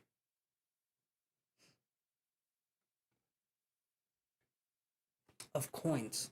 Okay, when the Page of Coins is in reverse, like this one is, we could be having a situation here, Leo, where it just feels like it's not, hey, Ty. It just feels like things aren't necessarily possibly panning out, right? So when we're talking about this for Leo and the love situation, this is something where I feel like we need to take time. We need to take a lot of time, especially in this situation, to evaluate how this person is making us feel or what the relationship could actually be. I feel like when I see the Page of Coins in reverse, it's saying, what is it that you want from this? What is it that's going on here? And with Leo energy, there could be a sense of not necessarily knowing what we want in this situation. And what I mean by not knowing what we want is sometimes society pressures us into wanting something from a partner that we don't necessarily want. I'm sorry to hear that, Ty. I'm really sorry to hear that, buddy. Maybe you can take the, I don't know if you can do it again, if you can take something again, or if you can do something like that, but I am really sorry to hear that, my friend. But right here is, so we have the Page, like I said, the Page of Coins in reverse, and that's going to be something where we, like I said, we need to evaluate. We need to reevaluate what it is we want in our life. We need to focus on that kind of energy instead of trying to fit this person into this perfect box that we're talking about here. What can we see from this situation? Do we feel like we're being treated fairly? Do we feel like we're being possibly misled by how this relationship is turning out? Yeah, Ty, I'm sorry, buddy. I'm really sorry. Again, hopefully something happens here from this. Hopefully there's other opportunities or something else opens up. I know it can seem bad now. Like, express it, express the emotions you have, absolutely. Get those out. Let yourself kind of grieve that process, but understand there's more and more options and there's more things that can come out too. So yeah, that's what we're talking about, Leo. Let's look at the next card. Let's see how you feel about this situation, because the overall energy for love is more of like a it's more of like a feeling that things just feel kind of off and maybe we don't know why. Okay, so let's look at what this one is. So this is how you feel about the situation. Okay, so we have 9 of Swords. Hey, Hazel. She just touched my leg, my cat here. She's very, very sweet. She'll come in and she jumps up and she'll like rub her head on my knee, and then she just goes on and does her thing. She's so cute. So we have the 9 of Swords in reverse.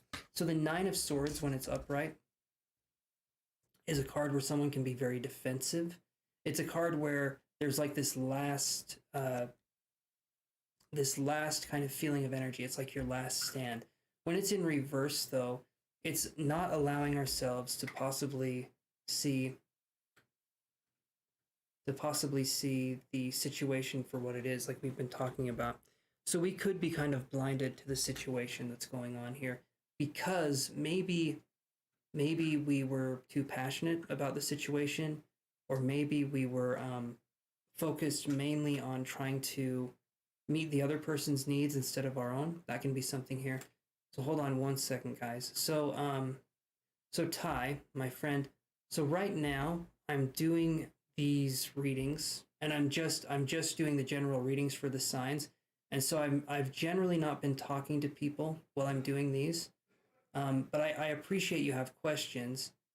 Probably tonight I'm not going to do questions. I'm just going to do my general love readings and then go on from there. And so we could probably do a reading a little bit later to give you some insights and to focus on what can kind of be done in that way. But for right now, I'm just doing the generals. So I'm not, after this, Ty, I'm probably not going to be talking with, just for a little while. I'm just going to be doing the readings. So hopefully that makes sense to you. And maybe we can set something up a little bit later if that's something you want to do. Just so you don't think I'm ignoring you. I just want this, I'm going to post this, put timestamps on it, and make it so that other people can read it. Or make it so other people can watch this, where I'm not constantly talking to people in the chat, It'll be another day. It'll probably be Wednesday when I go live.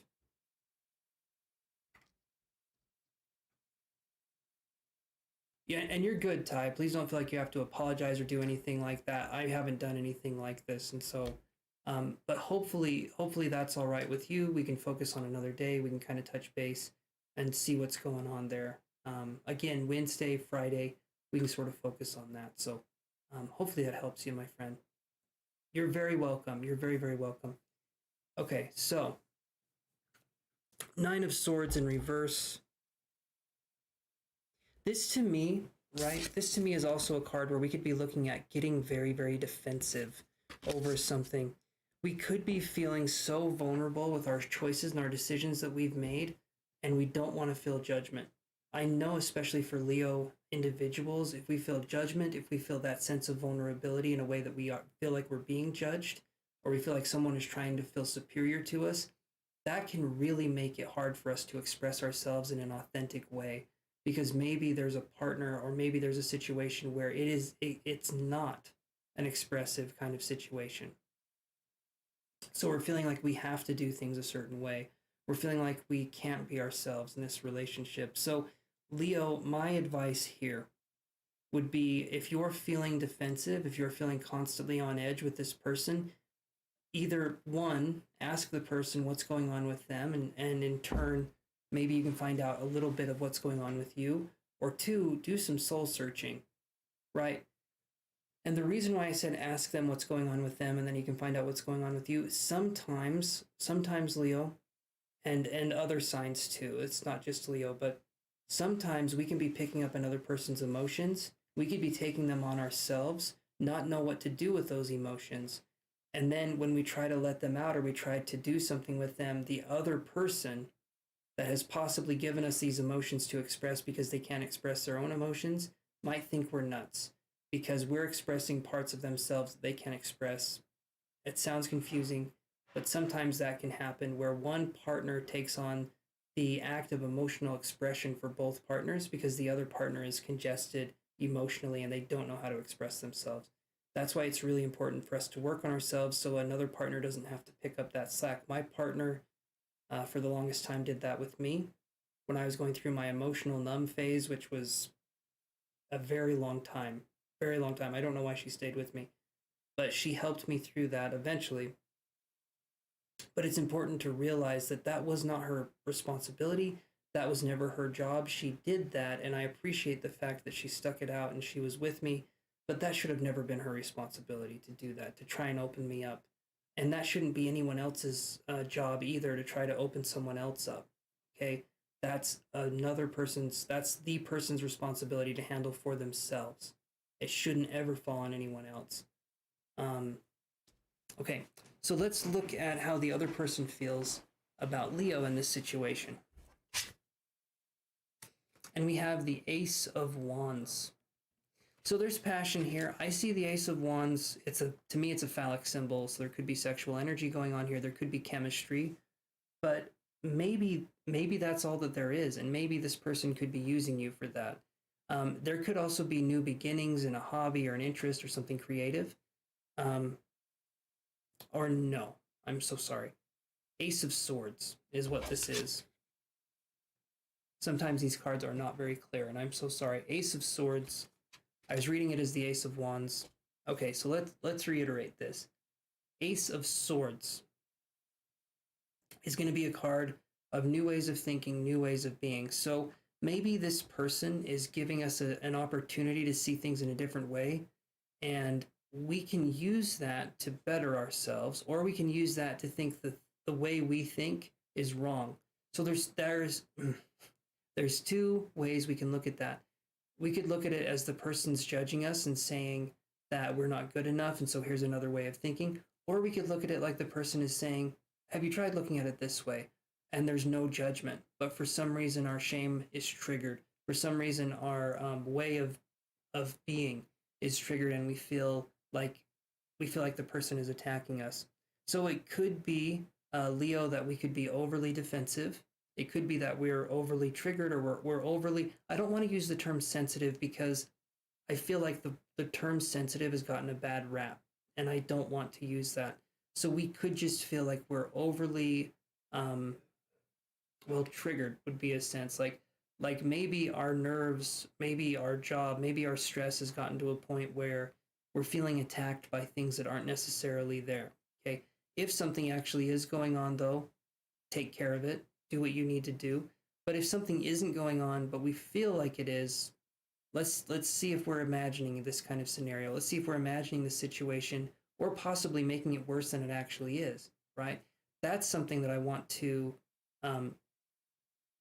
sort of embrace as we're talking about this, is the fact that just because we feel offended, or because we feel a sense of like we've been wronged, it doesn't necessarily mean that the other person was doing that to us, right? It could be a misunderstanding.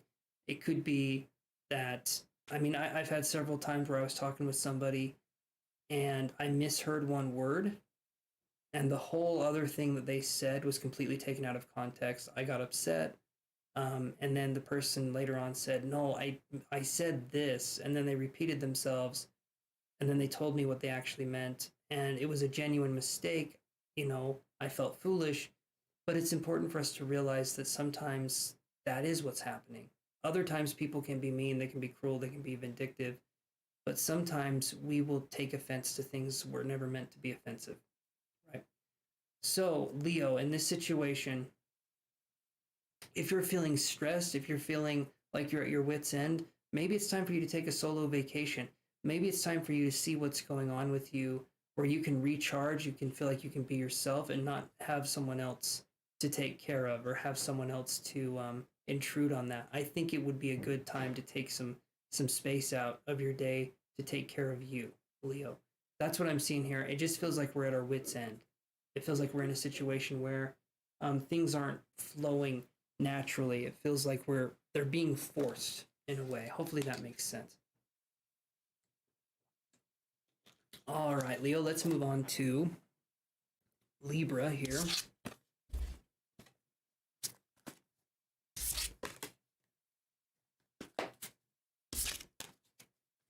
All righty. And just check something really quick. And then, like I said, we are on to Libra.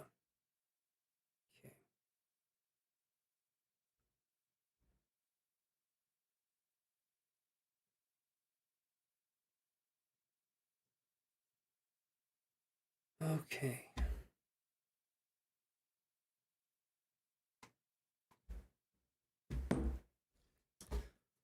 All right, so let me change this here.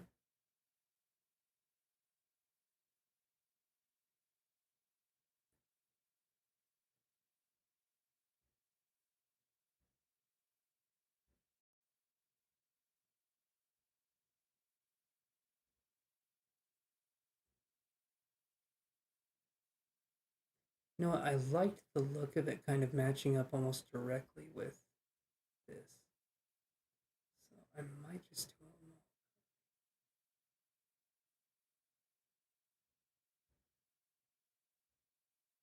It's not quite matched up, but it's not bad.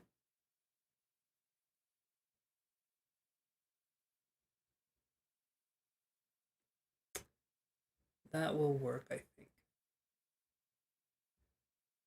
Okay, perfect. All right, so we're on Libra, so let's shuffle these cards here. Let's see what we get.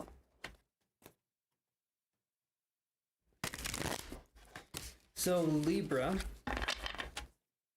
we're going to be doing a love reading here. And this reading is going to be focusing on, we're going to do 3 cards. And the first card is the overall energy of the love reading.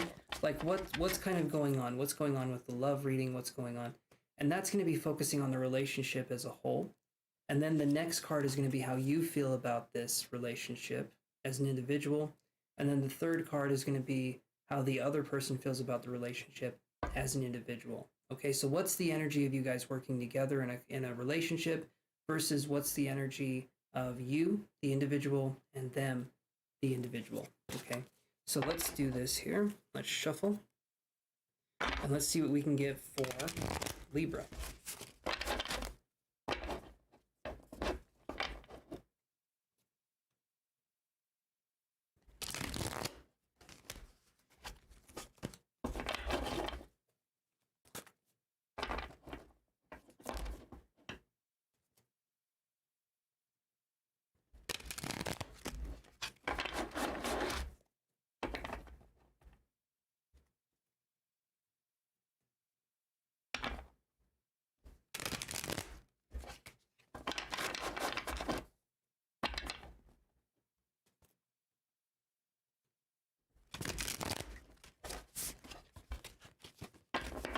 All right, so this is for Libra. Let's see what we get here. So I'm going to lay the 3 cards down. I'm just going to look at the one, though, and then I'll look at the other one, or the other ones as the time goes on. As time goes on. Having a hard time speaking there. All right, so this is how kind of the union feels about the relationship, how both of you, or rather the energy of the relationship. So let's look at that. All right, so we have this card here. We have the 5 of coins in reverse, okay? You'll notice upright, the 5 of coins is a kind of a money bag. There's coins falling out and they are broken, okay? And some of these look like they're broken before they ever hit the ground. In reverse, though, we could be looking at a situation where maybe Libra, the love situation has hit a point where you don't necessarily want to break up, but there could be a sense of not understanding what else to do, not understanding how we can go about this kind of situation and focus on an energy where both of us are thriving, we're living, we're feeling like we're contributing to the relationship. Instead, it could be a situation where maybe it's almost like the passion's gone, things aren't working, but you're going to stay together anyway. And there could be a situation here where maybe there's kids or maybe there's expectations on this. There could be something where it's not necessarily we can get out of it, but you've accepted it for what it is, which to me sounds like we've kind of lessened our value in this relationship, and we've decided to say, I guess I'll stay in this. I guess this is life for me. This is my love life, right? I don't get to have the happy ending. I don't get to have this. And I feel like it could be that kind of scenario where maybe we sulk about it instead of focusing on how we are a good match, how we are a really good catch, but we just need to find the right person. Instead, I feel like we settled possibly for someone that was not in our best interest.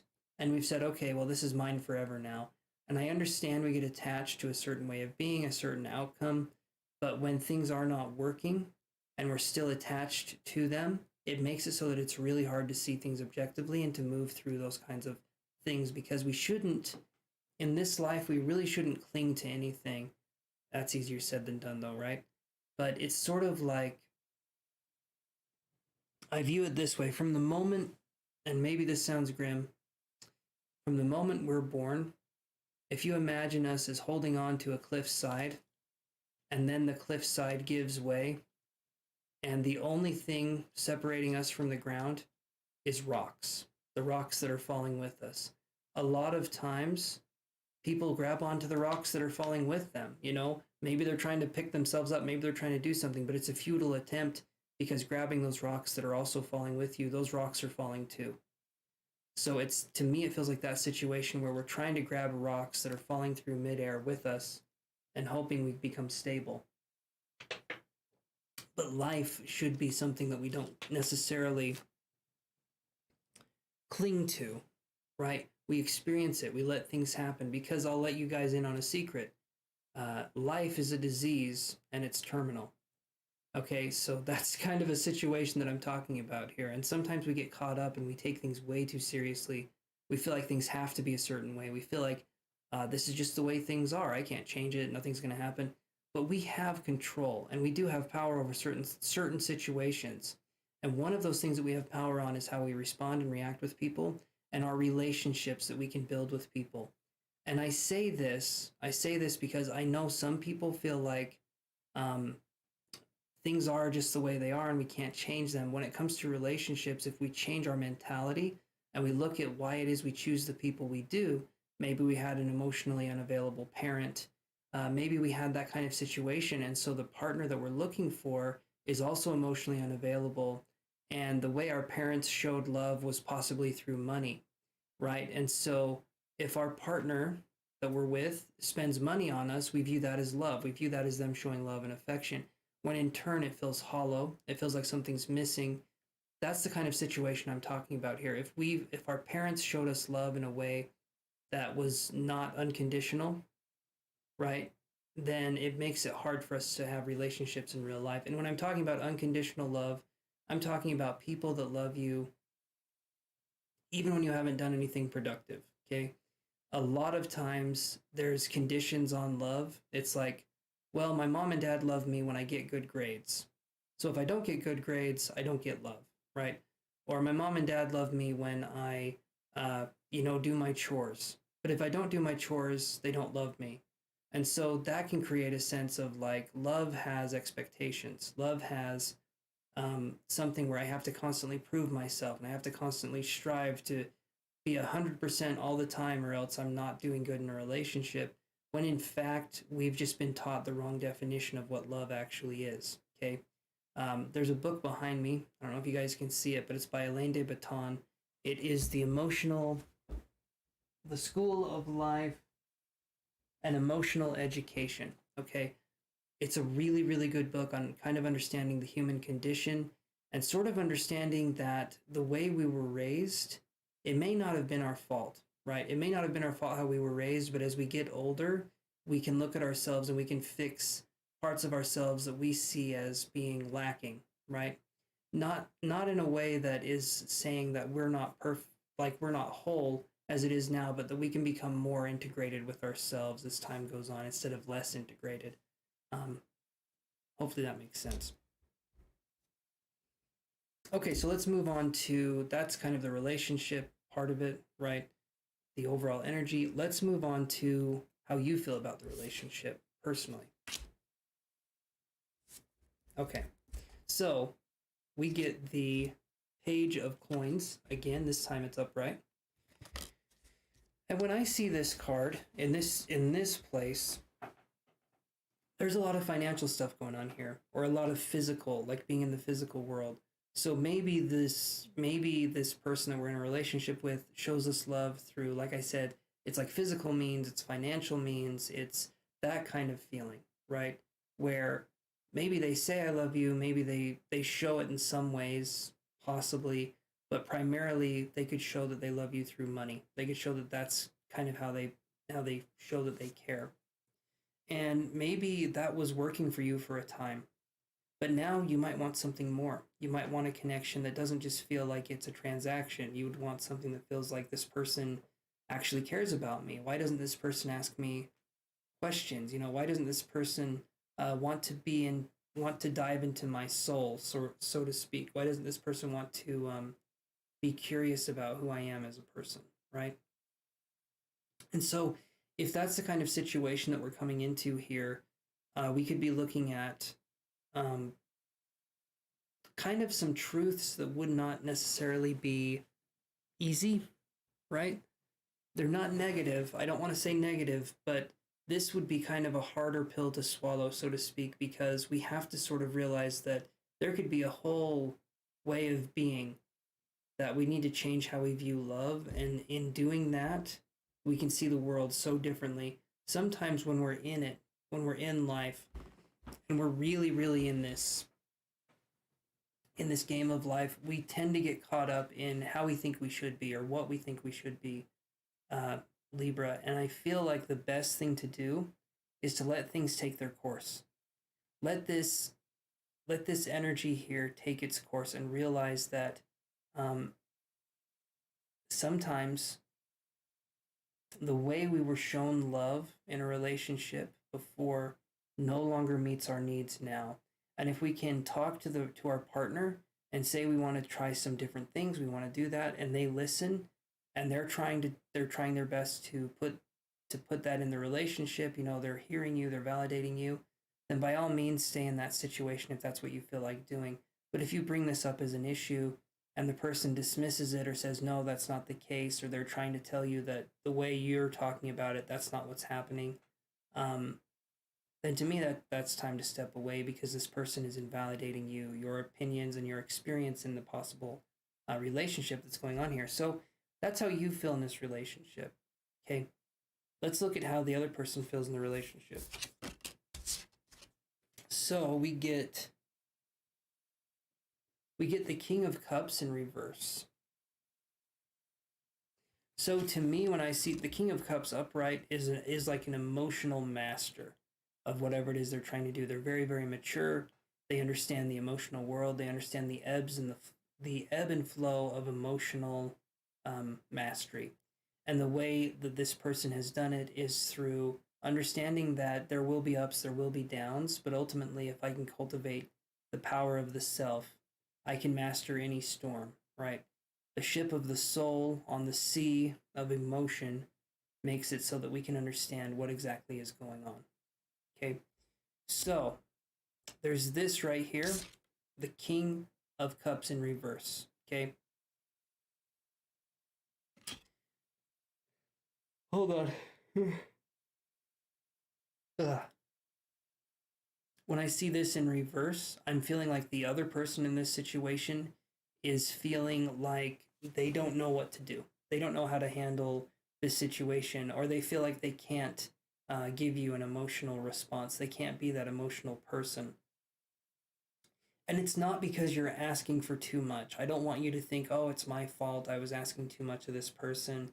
No, it's because this person is frustrated because they don't know how to give you what you would possibly want. They don't know what to do in that situation, and it has nothing to do with you asking too much. Maybe this person makes you feel that way, but just because they say it or they act like it does not mean it's true. You could literally be dealing with someone who is I want to say man-child, right? Would be the way I would describe it. Someone who pouts, someone who throws tantrums. You could be dealing with that kind of situation when you try to talk about real issues with this person. That could be a way that they try to handle it, is they try to blow things out of proportion. They try to make you feel like you're not bringing up valid points. And in so doing, they dismiss any kind of arguments because you're being, crazy or irrational. So in this situation, it's up to you what you would want to do, Libra. Would you want to stay in a situation where you're going to feel like money is the only way that love is shown, right? And maybe you've had your experiences where you're out in public or you're doing this and that, and you see younger couples, or you see couples that are newly involved, and you see the kind of camaraderie that can be had there. And maybe that's not what's going on here, right? Your partner in life should be someone that, in my opinion, should be your best friend first and your lover later, so to speak.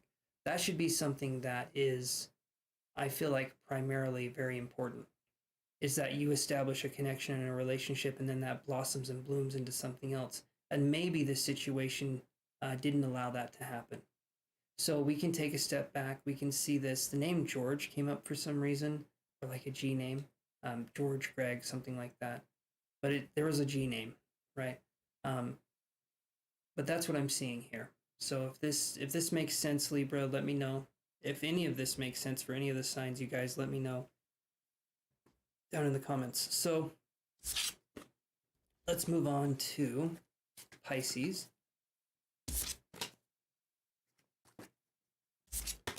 See what we have here for Pisces.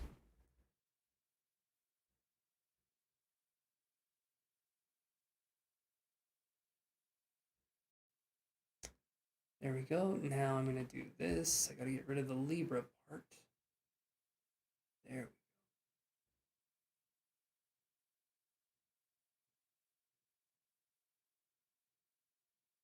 All right.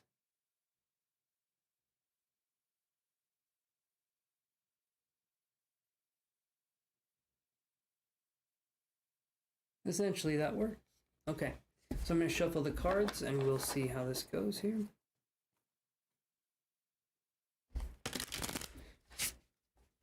Alright. What do we need to find out for Pisces?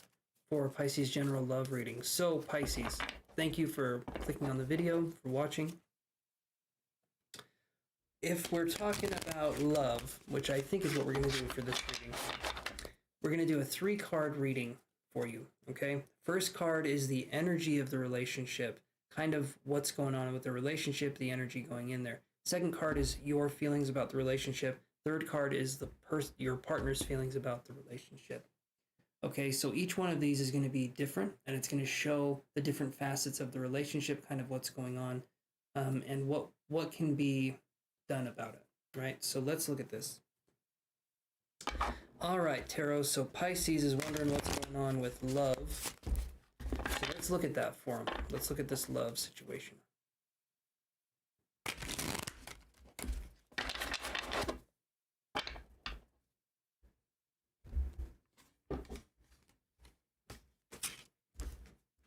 All right. So we're going to flip one card over at a time. First card that we're reading is going to be, again, the overall energy of the relationship. So let's look at that. So we have the Two of Pentacles in reverse, the overall energy in the relationship. So overall energy could be, we've like a give and take dynamic that's gone too far. So maybe either we're taking too much or they're taking too much. So it could feel like the relationship is very one-sided, okay? This card here should be a card of balance, okay? You see the ferret, or I think they're called a stoat, or what is it called? I can't remember. But you see a ferret-like creature, and there's a coin next to it, okay? That's the card upright. When it's like this, there is no balance.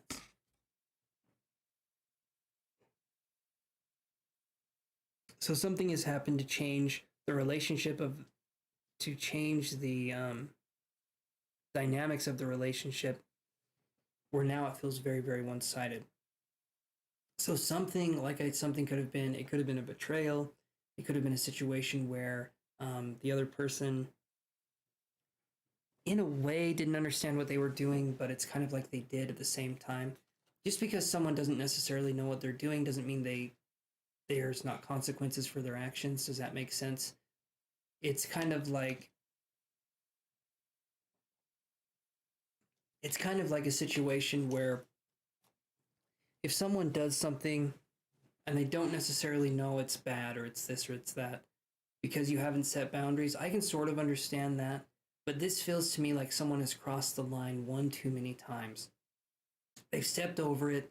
They've stepped over that line that's in the sand. They've spit on it. They've kicked over it. That's what I'm feeling here, is that it no longer shows reciprocation in the relationship. There's no longer the game of catch that involves two people throwing the ball to each other, talking to each other, having conversation. Instead, it feels like something's happened here where that's been cut off. That's no longer something that's going on. So let's look at this card here, this next card. Wow. Okay. So your energy in this relationship, how you feel about it, is the Ace of Coins in reverse. So now we have the Two of Coins in reverse and the Ace of Coins in reverse. So far right here, Pisces, you're feeling a sense of not wanting to start again, not wanting to do something in a relationship where you're going to feel taken for granted, or you're going to feel like you're giving pearls to swine, so to speak. And what I mean by that is that sometimes we try to educate people about us. We try to understand people. We try to let people understand us, but they don't have any interest in trying to understand us. They don't have any interest in trying to hear us out to do that. Pearls to swine, okay? Giving pearls to swine is basically like you're giving advice to someone that will never use it, or you're giving someone a present that they'll just throw away, or you're doing something where the other person does not want to understand you. They don't want to get it. It's just not for them, right? And in this situation here, it feels like you're being taken for granted. You're wondering what to do. So Pisces, in this situation, it could be looking like a reinvention of self, okay? And I say that because the Ace of Coins in reverse, to me, is a card where the only thing left to do is to possibly walk away from the situation and realize that we can start again, but this time we can do things the right way. So don't view it as a possible failed relationship. View it as a stepping stone towards getting a relationship that we would want in the future. Each time we have a relationship that quote unquote fails, what we're really having is we're learning more and more about ourselves, how we would want to be treated, what we will and won't tolerate, so that when we do find the right connection, the right relationship, we can talk about things in a way that we can set boundaries, we can communicate with the person, and eventually just understand relationships a whole lot better. But it doesn't usually come from just one relationship. There can be a lot that goes in to learning about the human condition and relationships in general. Okay, so Pisces, you're feeling like it's time to reinvent yourself. Maybe not knowing where to start, not knowing what to do. Reinventing yourself literally just means like we could try new things. We could focus on doing that kind of stuff. So reinventing the self is sort of allowing the self to evolve after a period of stagnation. It doesn't mean that we give up everything that we are and we focus on only new things. What it means is that we're more open to learning, we're more open to being curious about life, we're more open to letting things come to us in a more organic way instead of trying to force things to happen for us. So that's what I'm talking about when I'm talking about reinvention. So how does this other person feel about the relationship? Let's look at that. That is crazy. Okay, so we have the Three of Coins in reverse. I've never seen this before. There's three cards here. All of them are in reverse and all of them are numerical. So we have the Ace of Coins, the Two of Coins, and the Three of Coins in reverse in this reading. It goes 2, 1, 3 in this reading the way it's done, but I've never seen this before. So I'm going to read it like this. So when I see the Three of Coins in reverse next to the Ace of Coins in reverse and the Two of Coins in reverse, this person right here, I feel like there could be a pretty big betrayal. Something happened. Maybe we feel like we're bound to this person and we can't escape this kind of situation, but we absolutely can. Okay? Maybe this person, we've tried to escape them before, and they've tried to get us back into their good graces by, let's say we've been in a toxic relationship with this person. We try to get away, and as we're trying to get away, we finally succeed. We're finally out. And then all of a sudden on social media, this person's mother or this person or a mutual friend reaches out to you and they say something like, why haven't you talked to so-and-so? They say they miss you. What's going on? And that's them trying to rope you back into a situation that you know is not good for you. But yet when you hear people try and bring you back, you don't want to be like, well, you want to just kind of cave in and you want to go back to that relationship. It's hard to be alone and to focus on that kind of world, but it's even harder to be in a situation where we're outright feeling like every day is suffering or every day is torture. So it's important to realize that we hold the cards here, and we can absolutely walk away. And if someone tries to guilt us into feeling bad about the relationship, or this person, like I was talking about, a mutual friend or a family member reaching out to you using flying monkeys is what it's called. And narcissistic people do this to try to rope you back into them so they can use you as supply, which is not love. It's not love at all. It's just them using you for validation and stuff like that. So if that's the kind of situation you're in, please realize you can get out. Just don't listen to people if they try to get you back in. Learn to stand up for yourself. Learn to set boundaries. This takes time, but it can be done. And once you've mastered that part of yourself, you will start to realize you're worth so much more than what this person has been giving you for so long. So please take into consideration the fact that things may feel like they're set in stone, but there's always a chance for you to change, to make things better for yourself, and to say for once in your life that you're worth it. You're worth all the effort, all the time that you put into yourself, and you would want that from a partner. So you don't take them for granted, or you didn't. Now you're feeling upset. Now you're feeling like things aren't feeling fair. You're finally starting to see the situation for what it is. That's a painful thing, but because you're seeing the situation for what it is, that means you're growing and you're evolving as a person. So this isn't a bad thing. It's just a stepping stone. It's a stepping block for you to move on with your life and for you to focus on the things you actually do want in a partner or in a situation in your life. Okay, so let's I wish you all the best with this, Pisces. And let me know down below if this describes you guys. Please comment, let me know. But yeah, so thank you very much for listening to that, Pisces. I'm going to move on now to Sagittarius. So let's do this here. Let's move on to Sagittarius. I've got all these, like I said, I've got all these out of order, so I need to find the right one. There we go. And Sagittarius.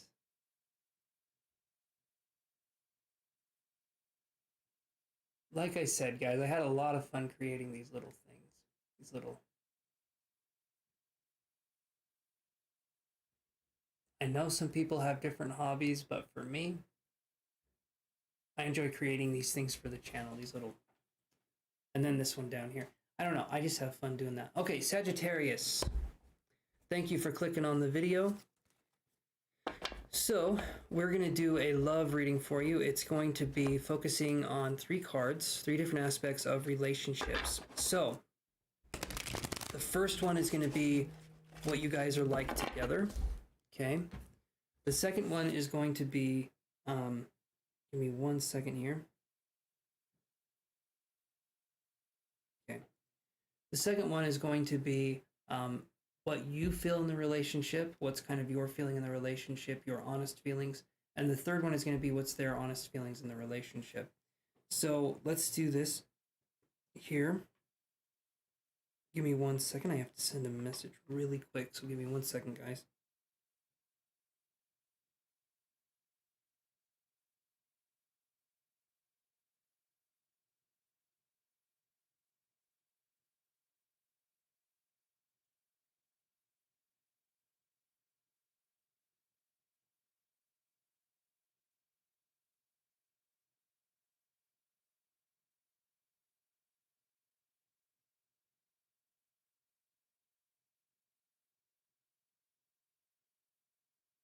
Okay.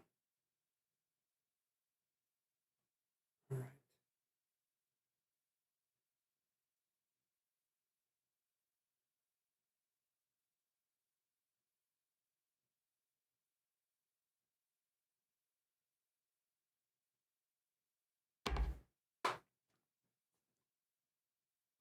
I had an alarm set, and so now I'm good.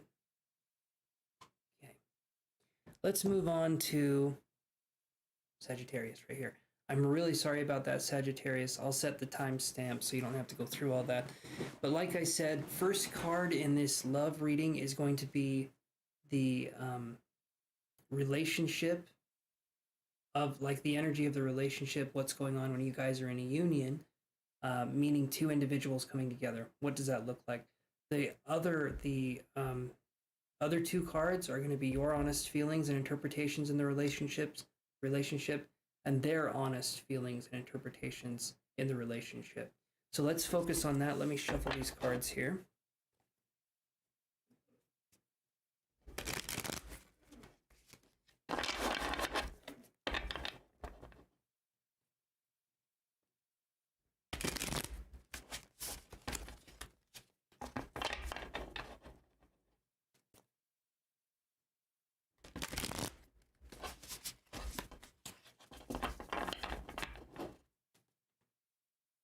All right. We're going to do one more shuffle, and then we will start with your reading, Sagittarius. Here we go. All right, so we're going to do 3 cards. I'm just going to look at the one, but I'm just getting all 3 cards out now. So let's look at the first card, which is your relationship's energy when you two are together. What kind of energy do you feel like the relationship has? Let's look at an unbiased, objective viewpoint. So we have the 3 of coins. This is upright right here. So your relationship, I've said this on the channel, your relationship involves 3 parts. You as an individual, the other person as an individual, and the relationship itself. So what you two are like when you're together. Those 3 parts are what make a relationship work. A lot of people think it's just you and the other person. No, there's the individual, the other individual, and the union, okay, of the relationship itself. So when we're talking about this, the 3 of pentacles, the 3 of discs, the 3 of coins, right? This is literally coins. So when we're talking about this is a team effort. You'll notice that there is one of these has seeds coming down. One of these coins has seeds coming down. The other one has dirt, and the third one has water. And you'll notice that all 3 of those combine to create a plant in the middle, something that is growing. So we're looking at this here, and we're seeing someone. I'm trying to get the camera to focus here. We're looking at this here, and we're seeing someone, or rather both of you guys, working together. And I feel like there's this copacetic, or there's this very unionized relationship where you two are on the same level, you're talking, you're communicating, and it feels like there's a sense of openness here and cooperation. So Sagittarius, I feel like so far, this energy, this union of the relationship is feeling like it's very positive. It's feeling like it's very, a very good kind of sensation here, a very good kind of feeling to have with another person. So let's look at this next card here, because this first card is your relationship feels like it's a team effort, which is really good because it means that you guys are meeting each other in the middle, you're compromising, you're talking about things, and no one is power playing the other person. No one is trying to be dominant or on top. It feels like there's just a kind of switching of roles back and forth. Some of you are the teacher, some of you are the student, but there's a sense of always trying to learn and understand each other from different perspectives. And because of that, there's a sense of playfulness. There's a good kind of energy here. So let's look, Sagittarius, at how you feel honestly and objectively about this situation. We get the King. We get the King of Swords in reverse. Okay. The King of Swords upright is kind of like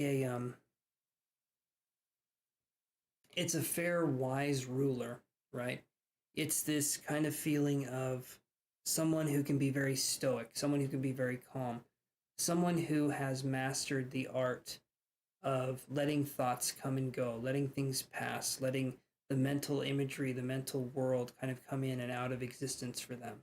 It's sort of like when they want to think, they think, but they're not ruled by it. They're not ruled by that. However, if this is in reverse, it could be that we have a sense of anxiety about this relationship. Maybe it could feel like things are moving along and it feels like it's too good to be true. And because of that, we're waiting for the other shoe to drop. We're waiting for something else to happen. And what this can look like is making stuff up in our heads. Saying, oh, they don't really care about me. You know, this is just something that's happening. when in fact it could be that we have found a very secure partner. And because we still believe love is from a traumatic place, we could look at a secure partner as being boring or feeling too safe. And what that really relates to is that this person isn't giving me drama. This person isn't stimulating my trauma center and making me feel triggered, because we've been told, or rather conditioned, that feeling triggered in a relationship, that's what love is. We should always feel triggered, or we should always feel like that's what love is. But the reason we feel that is because of our childhoods, right? Maybe our mom or our dad made us feel a certain way, and this partner is a healthy partner. And because they're not making us feel like we're a piece of shit all the time, we're starting to be like, why is this person being so nice? What do they get out of this? So there can be some suspicion going on here where we're overthinking the situation, we're overanalyzing it, and we're thinking, why is someone being kind to me, right? And we feel like because we've come from that scenario of feeling like we are a piece of shit or feeling like we are lesser than, that for someone to pay attention to us and be kind to us, it feels unusual. It feels very weird, when in fact, this is always how it should be. We should always have kind of equal ground, and we should always have this sense of self that comes out. But again, sometimes we're in a situation where things are moving along, they're really good, but we feel like it's not going to last. And the reason why is because there could be something we do where we self-sabotage, we overthink the situation, we try to think of why this is happening instead of focusing on the sensation of it happening, right? It's sort of like, if I talk about living life, but the only thing I would do is talk about it, and I never shut up, and I never actually lived life, I never experienced life because I was just talking the whole time. That's kind of the situation I'm talking about here. We're overanalyzing things, where we have analysis paralysis, where it's hard for us to focus on anything else other than thinking about possibly losing this person, and maybe even making ourselves upset, even though the person could be sitting right next to us. We're thinking, God, if this person wasn't around, I'd be so heartbroken. But we get to have a choice. We get to decide how this goes. Okay, so let's look at how this other person feels about you.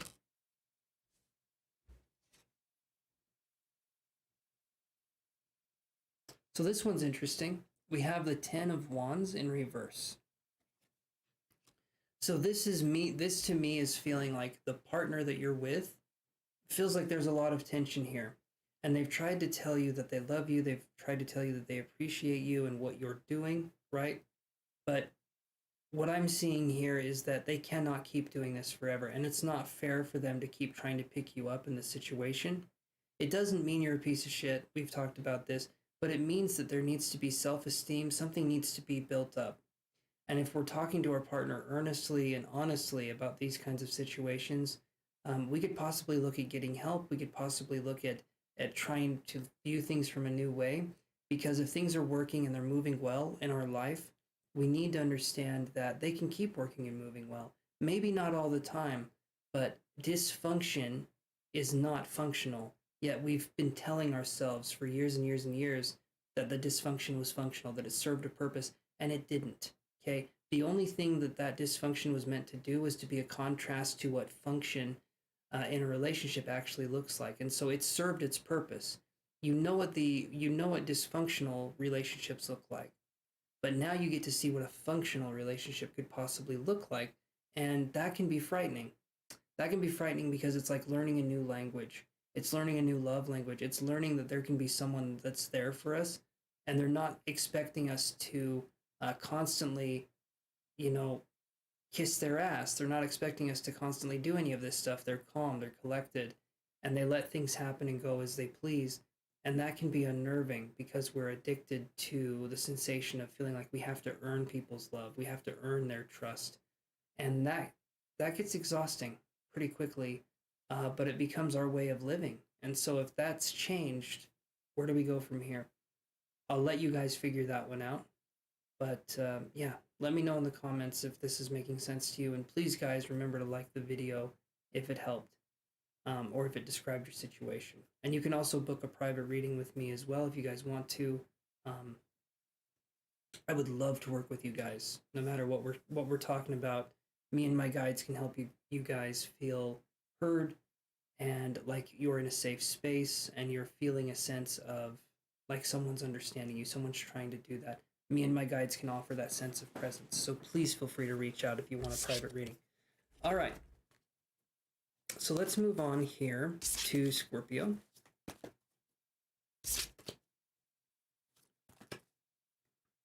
Okay. So we're going to do Scorpio, and I'm going to go to Sagittarius, and then we're going to do this one.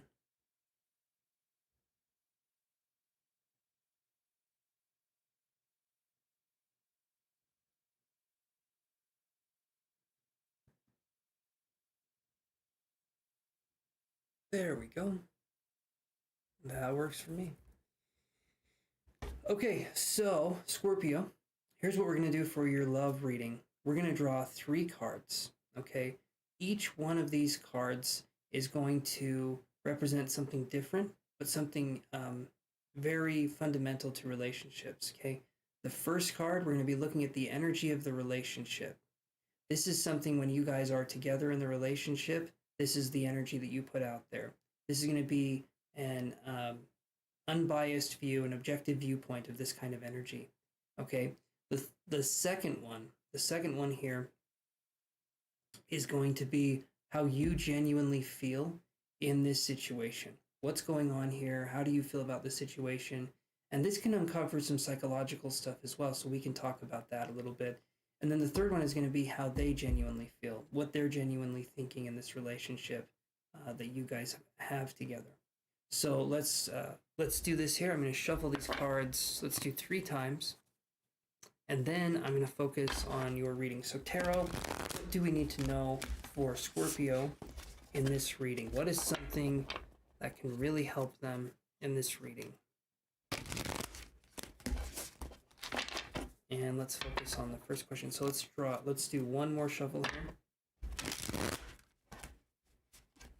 All right, very thick deck here. So we're going to do 3 cards, okay? This first one is the energy of you two when you're together. The second one is your energy, your honest interpretation of the relationship. And the third one is their energy, their honest interpretation of the relationship. So let's move on to this one here. Oh, okay. That is fascinating. And I'll let you know why here in just a second. This card rarely comes up. And in fact, well, I'll show you. This is a knot. Okay. So this is your energy together, and we have the Anant card. And this card here is outside of space and time in the tarot. It does not have a number, but it is a major arcana, or rather it is the major arcana, if you want to think of it that way. True Black Tarot has another major arcana card that is not found in any other deck. Some of my decks have another card, like the Fountain card in my Fountain Tarot. That's going to be a card that rarely comes up. But in this case here, for relationships, it could be that maybe you're in a relationship with someone, things are moving along really well, maybe you're even pregnant already. So that could be a situation that's going on here, because you'll see here that there is a baby. It sort of represents a womb, it represents that kind of way of being, but the baby is in this golden bubble and is floating out in the universe. And this could also mean that you're feeling like both of you are kids again, or you're feeling like one of you is a kid and being nurtured. So there could be the sense of feeling nurtured, feeling taken care of for maybe the first time in your life. So there could be a lot of different ways that we could read this here, but the nurturance to me is going to be something that's very powerful.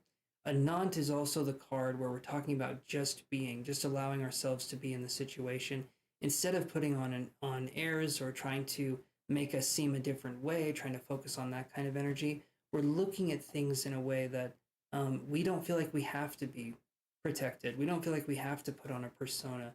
we feel like we can just be in the situation and understand it for what it is.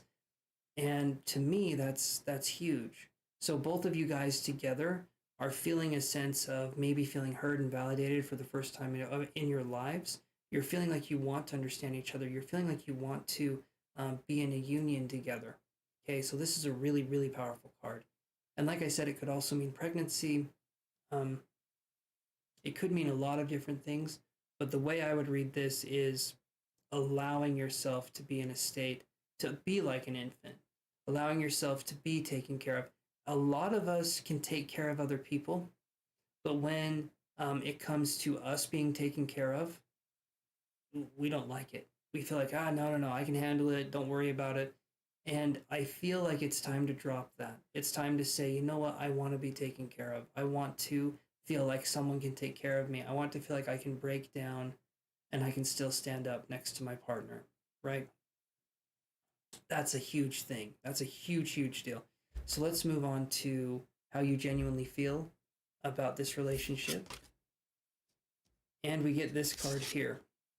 We get the Hermit card, okay? Gorgeous card, by the way. If I can get the light.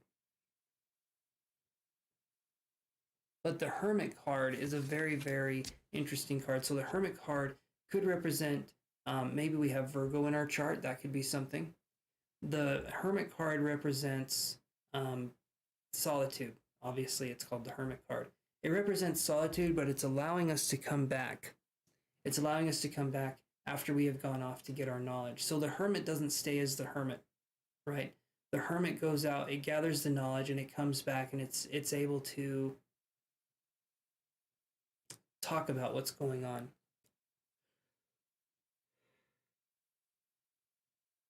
So far, though, this is just major arcana, and this is interesting. Your energy is this. You've been alone for so long that to be with another person, to be with another partner, to be vulnerable, feels like a lot, but you're still allowing yourself to do it. Something in you is saying it's okay for me to relax. It's okay for me to let go. It's okay for me to be here. Something is helping you to feel that. Maybe there could be a spiritual presence, your guides, different things like that. But there's this feeling of like, I understand what's happening and I want to feel loved. I want to feel appreciated. And maybe even let yourself cry. Let yourself release the emotion of the fact that you didn't have this for such a long time, and now you're feeling a sense of someone having your back. You're feeling a sense that you're not alone. You're feeling a sense that things will be okay. Let yourself feel that. There's nothing wrong with that. But I feel like you are doing that. I feel like you're letting yourself relax. You're letting yourself be in a situation where it's okay to be you. It's okay to be you, and no one's going to judge you for being yourself, because no one knows who you are. Does that make sense? It's kind of like a lot of us are worried about being judged, but in order for us to be judged, someone has to judge us, and nobody is us. Nobody is us like we are. So how can they judge? You know what I mean? If there was 3 other people that were exactly like me, that looked exactly like me, had the exact same life, and they wanted to judge me, I'd probably take that a little bit more to heart. But if people want to judge you for the simple fact that they want to judge you, that's them. That's on them. That's something that they need to focus on and they need to fix about themselves. Okay?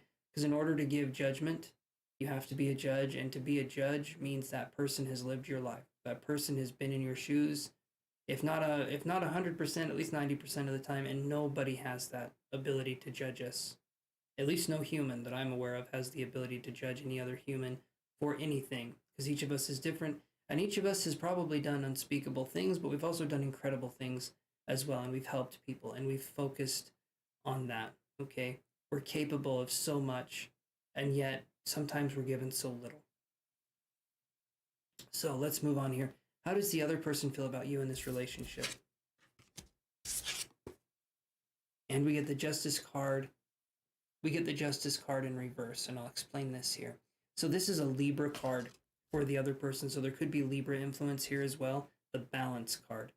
So, and Temperance is also a Balance card as well, but this Justice is about weighing the 2 scales against each other. When it's in reverse like this, it could be that this person is trying to help you, This person is trying to bring about a sense of awareness, the fact that you can feel like you're home, you can feel like things are okay, but there still is a part of you. You're relaxing, you're learning how to relax, you're learning how to let go, but there could still be a part of you where this person has to kind of step in, and sometimes it's a lot for them. Sometimes it's a lot for them to step in and to try and help you understand yourself. And it's not that they don't want to do it, but it's the fact that this person maybe didn't have people for them either. So they're trying to figure things out as they go along too. And you can't necessarily be there for this person at this point in time. And this person is, maybe it feels like, it could feel like one person is taking all the energy, but in a way where you're trying to build each other up, right? I feel like when you feel that you are back on your feet and you feel strong and you feel capable, you would give your energy to this person too. But it feels like now, right now in this point in time, it's your time to break down. It's your time to have your moment and to feel like it's okay to have your moment.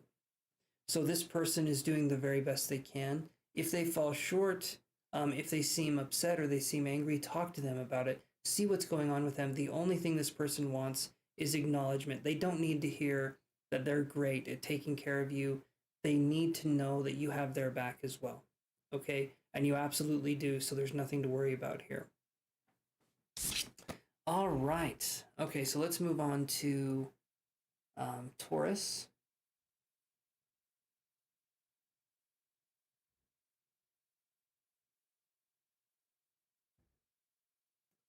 All right, so here we go, Taurus. Let's look at what we have here. I'm going to shuffle the deck. Here's what we're doing, okay? So we're going to be doing a general love reading for Taurus. This is going to be something where we're focused more on... Yeah, that one actually fits pretty well up there.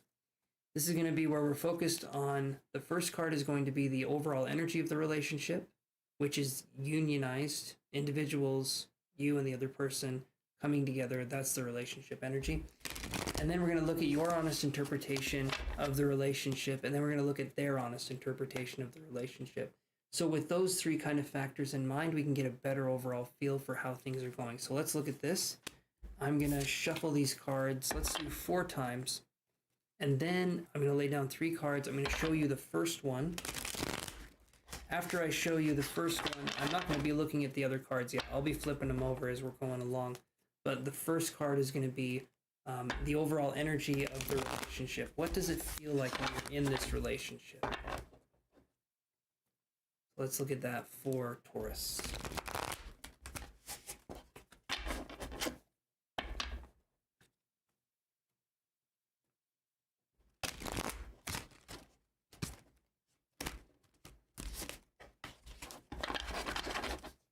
Okay, we'll do one more shuffle here.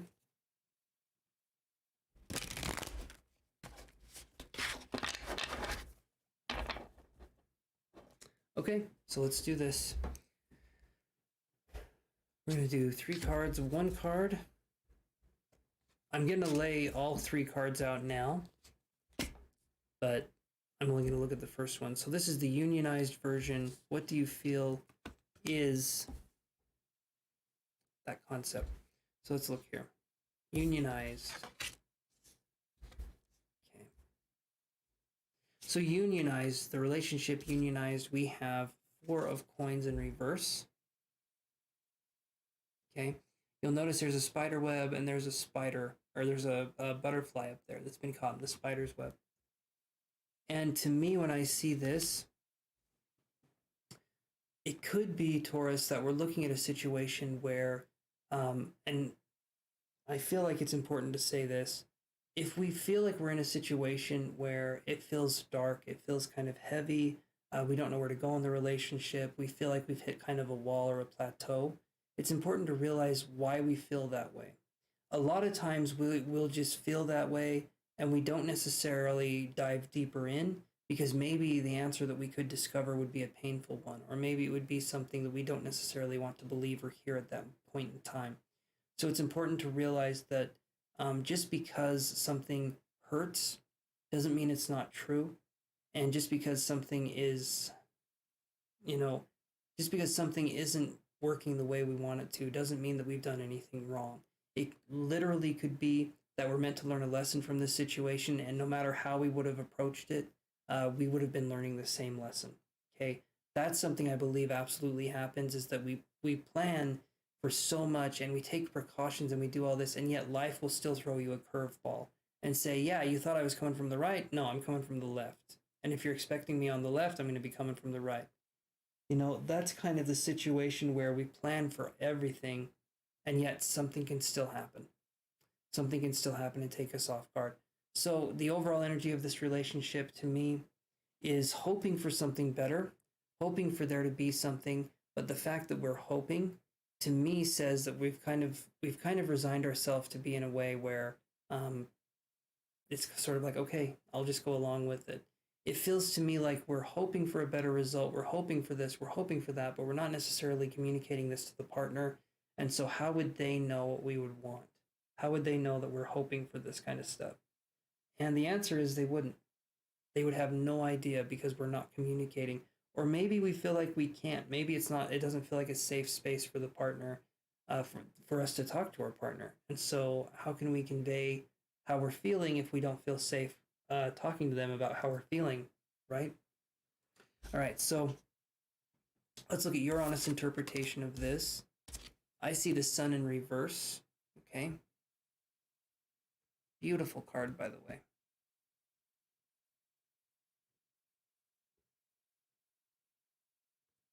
So she's dancing.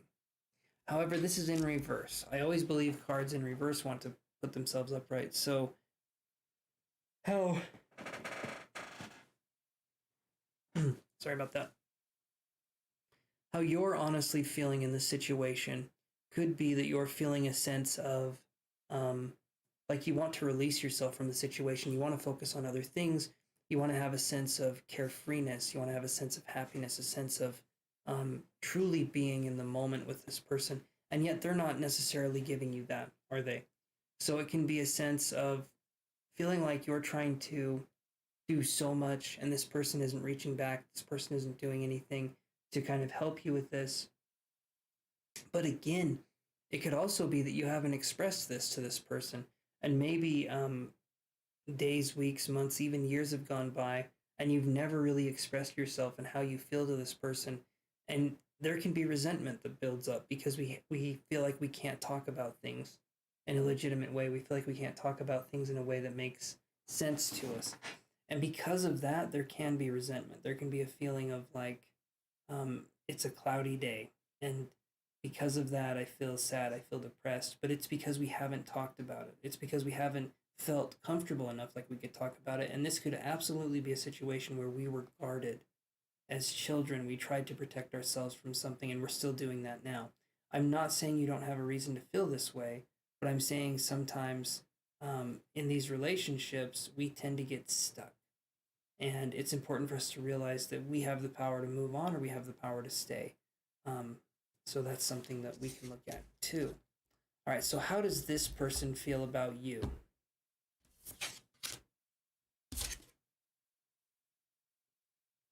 I get the 7 of Cups, okay?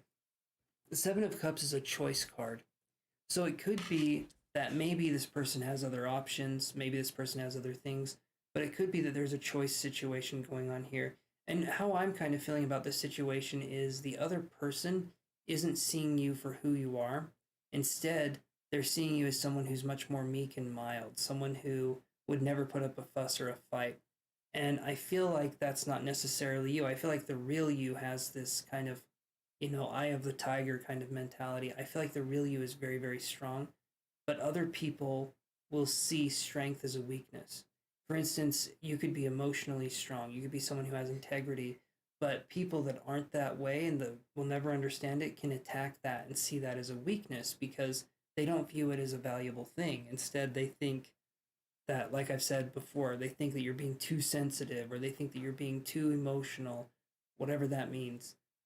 You're reacting appropriately to how you're feeling. If someone is telling you how to react appropriately to how you're feeling, look at them and be like, really, you're going to tell me how I feel? Or you're going to tell me how to act about how I feel? That's interesting. And then just walk away from that situation. It's important for you to express yourself and to not have someone else trying to stifle you or mute your sense of self-expression. So that's what I'm seeing here. And if this person keeps saying that they have options or they have different people they can go to, eventually say, okay, go do your thing. I'm not happy with you the way things are now. Please go do something else. I would love it if you just sat me down and said it's not working. You know, that would be something that you would really appreciate, because at least then they're being honest. At least then something's going on here. But what I'm seeing here is that you've known for a while that this probably isn't going to work out the way you're thinking. And it's not because you're dumb. It's not because you bet on the wrong horse, so to speak. It's the fact that if there is a traumatic kind of union here, that can make it so that we stay stuck in the trauma response. We stay stuck in that kind of traumatic state. And because of that, it's hard for us to move on and see things objectively, because it's triggering something within us. And we feel like we need to stay because we've associated that triggered feeling with love. And again, as we learn to grow, we move on. We don't do that anymore. But it's important for us to realize that we're in a state of learning. And that's okay. All right, let's move on to Virgo. Let's do this. All right.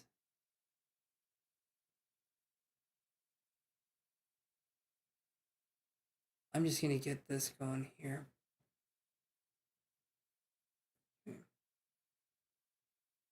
Nope. I'm going to have to move this up, so hold on.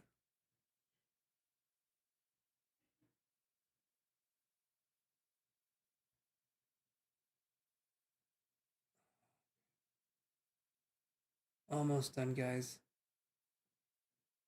All right, Virgo. So Virgo, here's what we're going to do. We're going to do a love reading for you.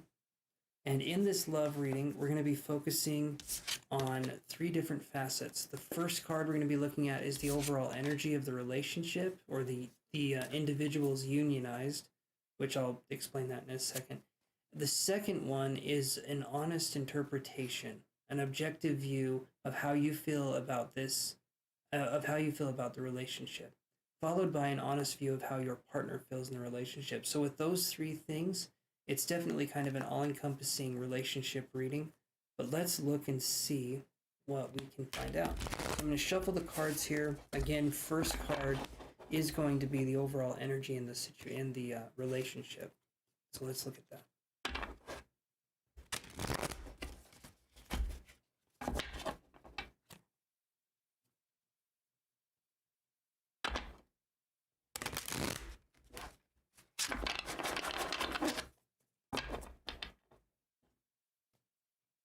Another one here.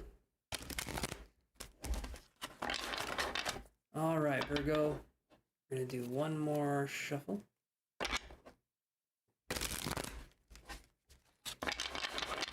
Okay, let's look at these 3 cards here. So I'm just going to be looking at the first card. I'm not going to flip the other cards up. So I'll be discovering them right alongside you. So let's look at the first card.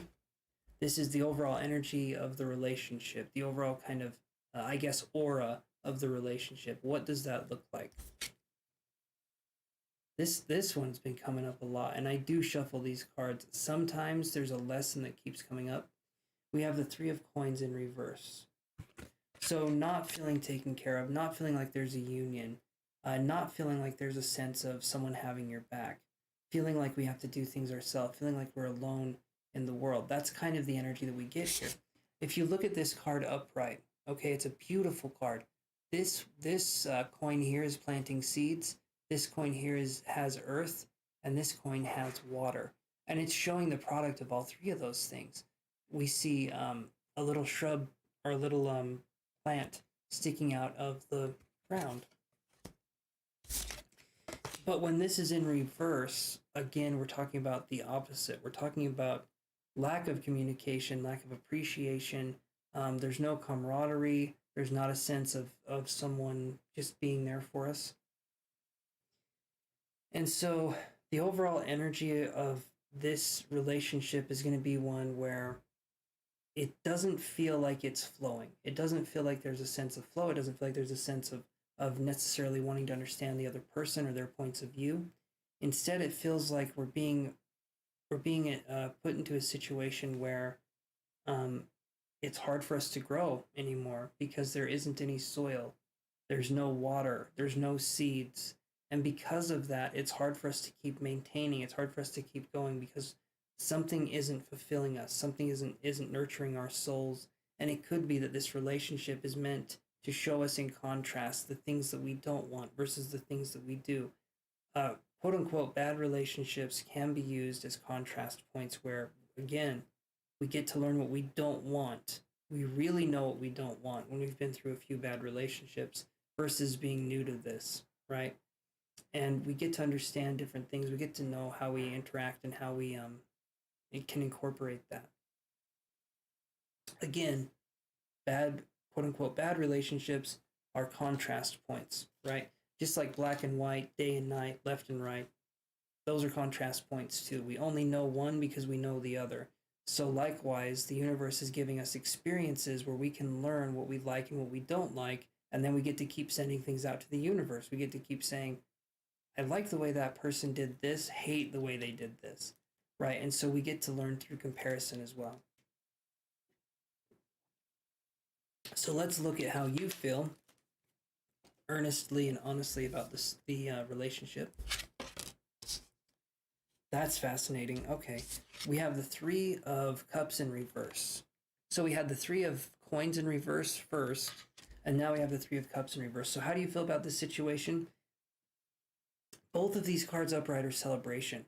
When both of these are in reverse, it feels like there's not necessarily anything to celebrate. So there could be some major staleness here that you're feeling. You could feel a sense of things not progressing, and things not progressing for a while. So this could be something where this person has promised maybe a wedding or maybe something like that, and it's never happened. And maybe we're feeling jaded, we're feeling gypped, and we feel like this person is slipping away from us.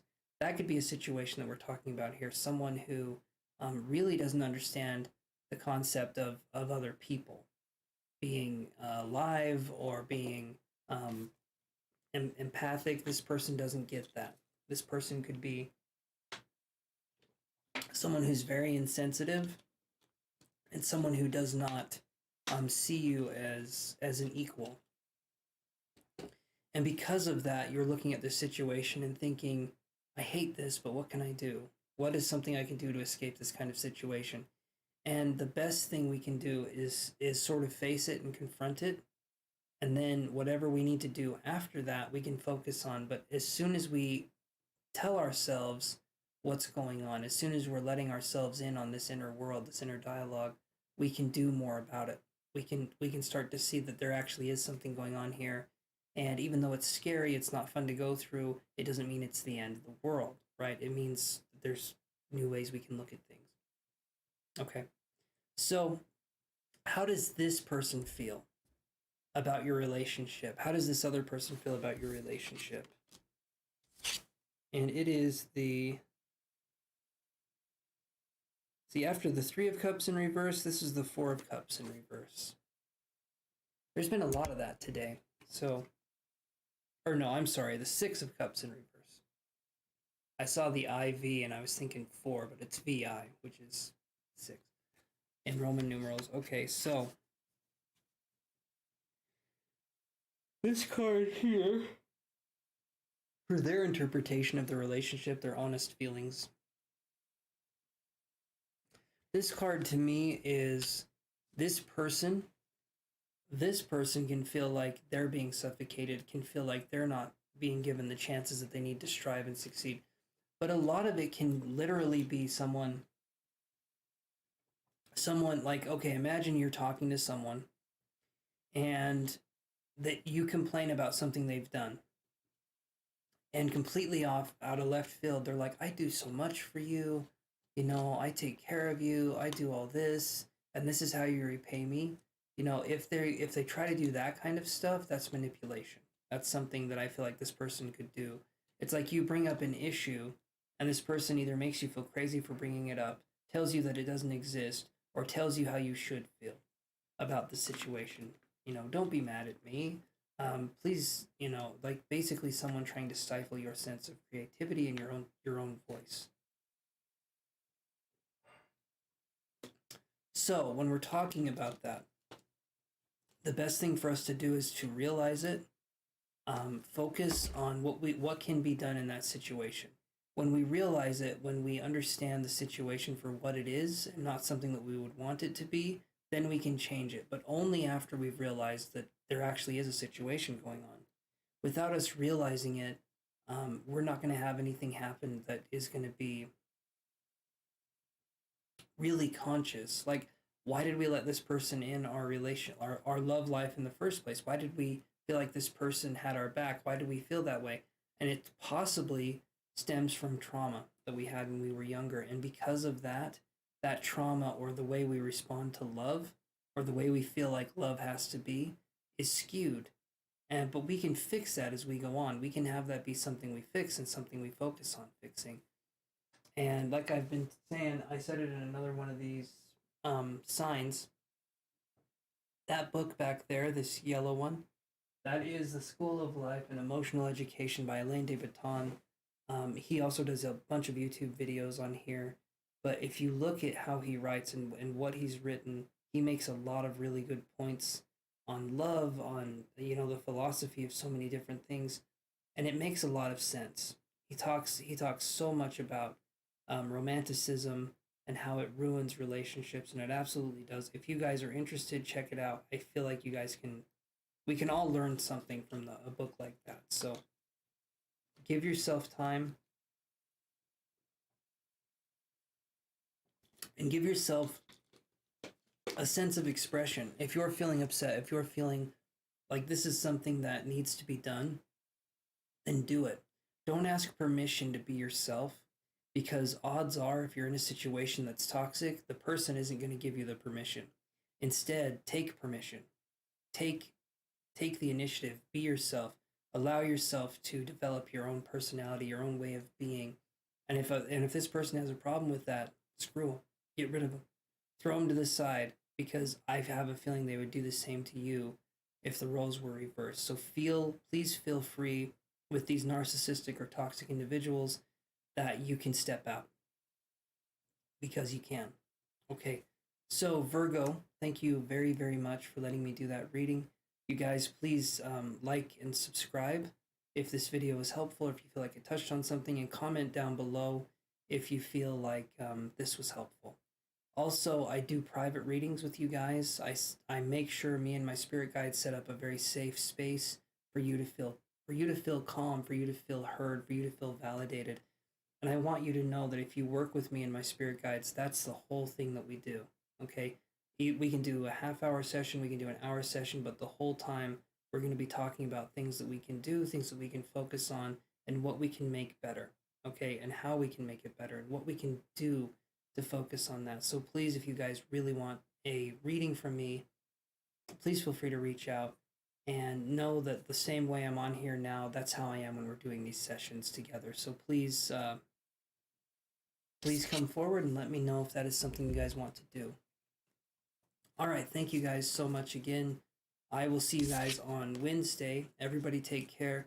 And if you feel like this was helpful, please feel free to tip me on PayPal or on Cashapp or on Super Chat if you guys are watching this live. I would really, really appreciate it, and it would show me that you guys appreciate it too.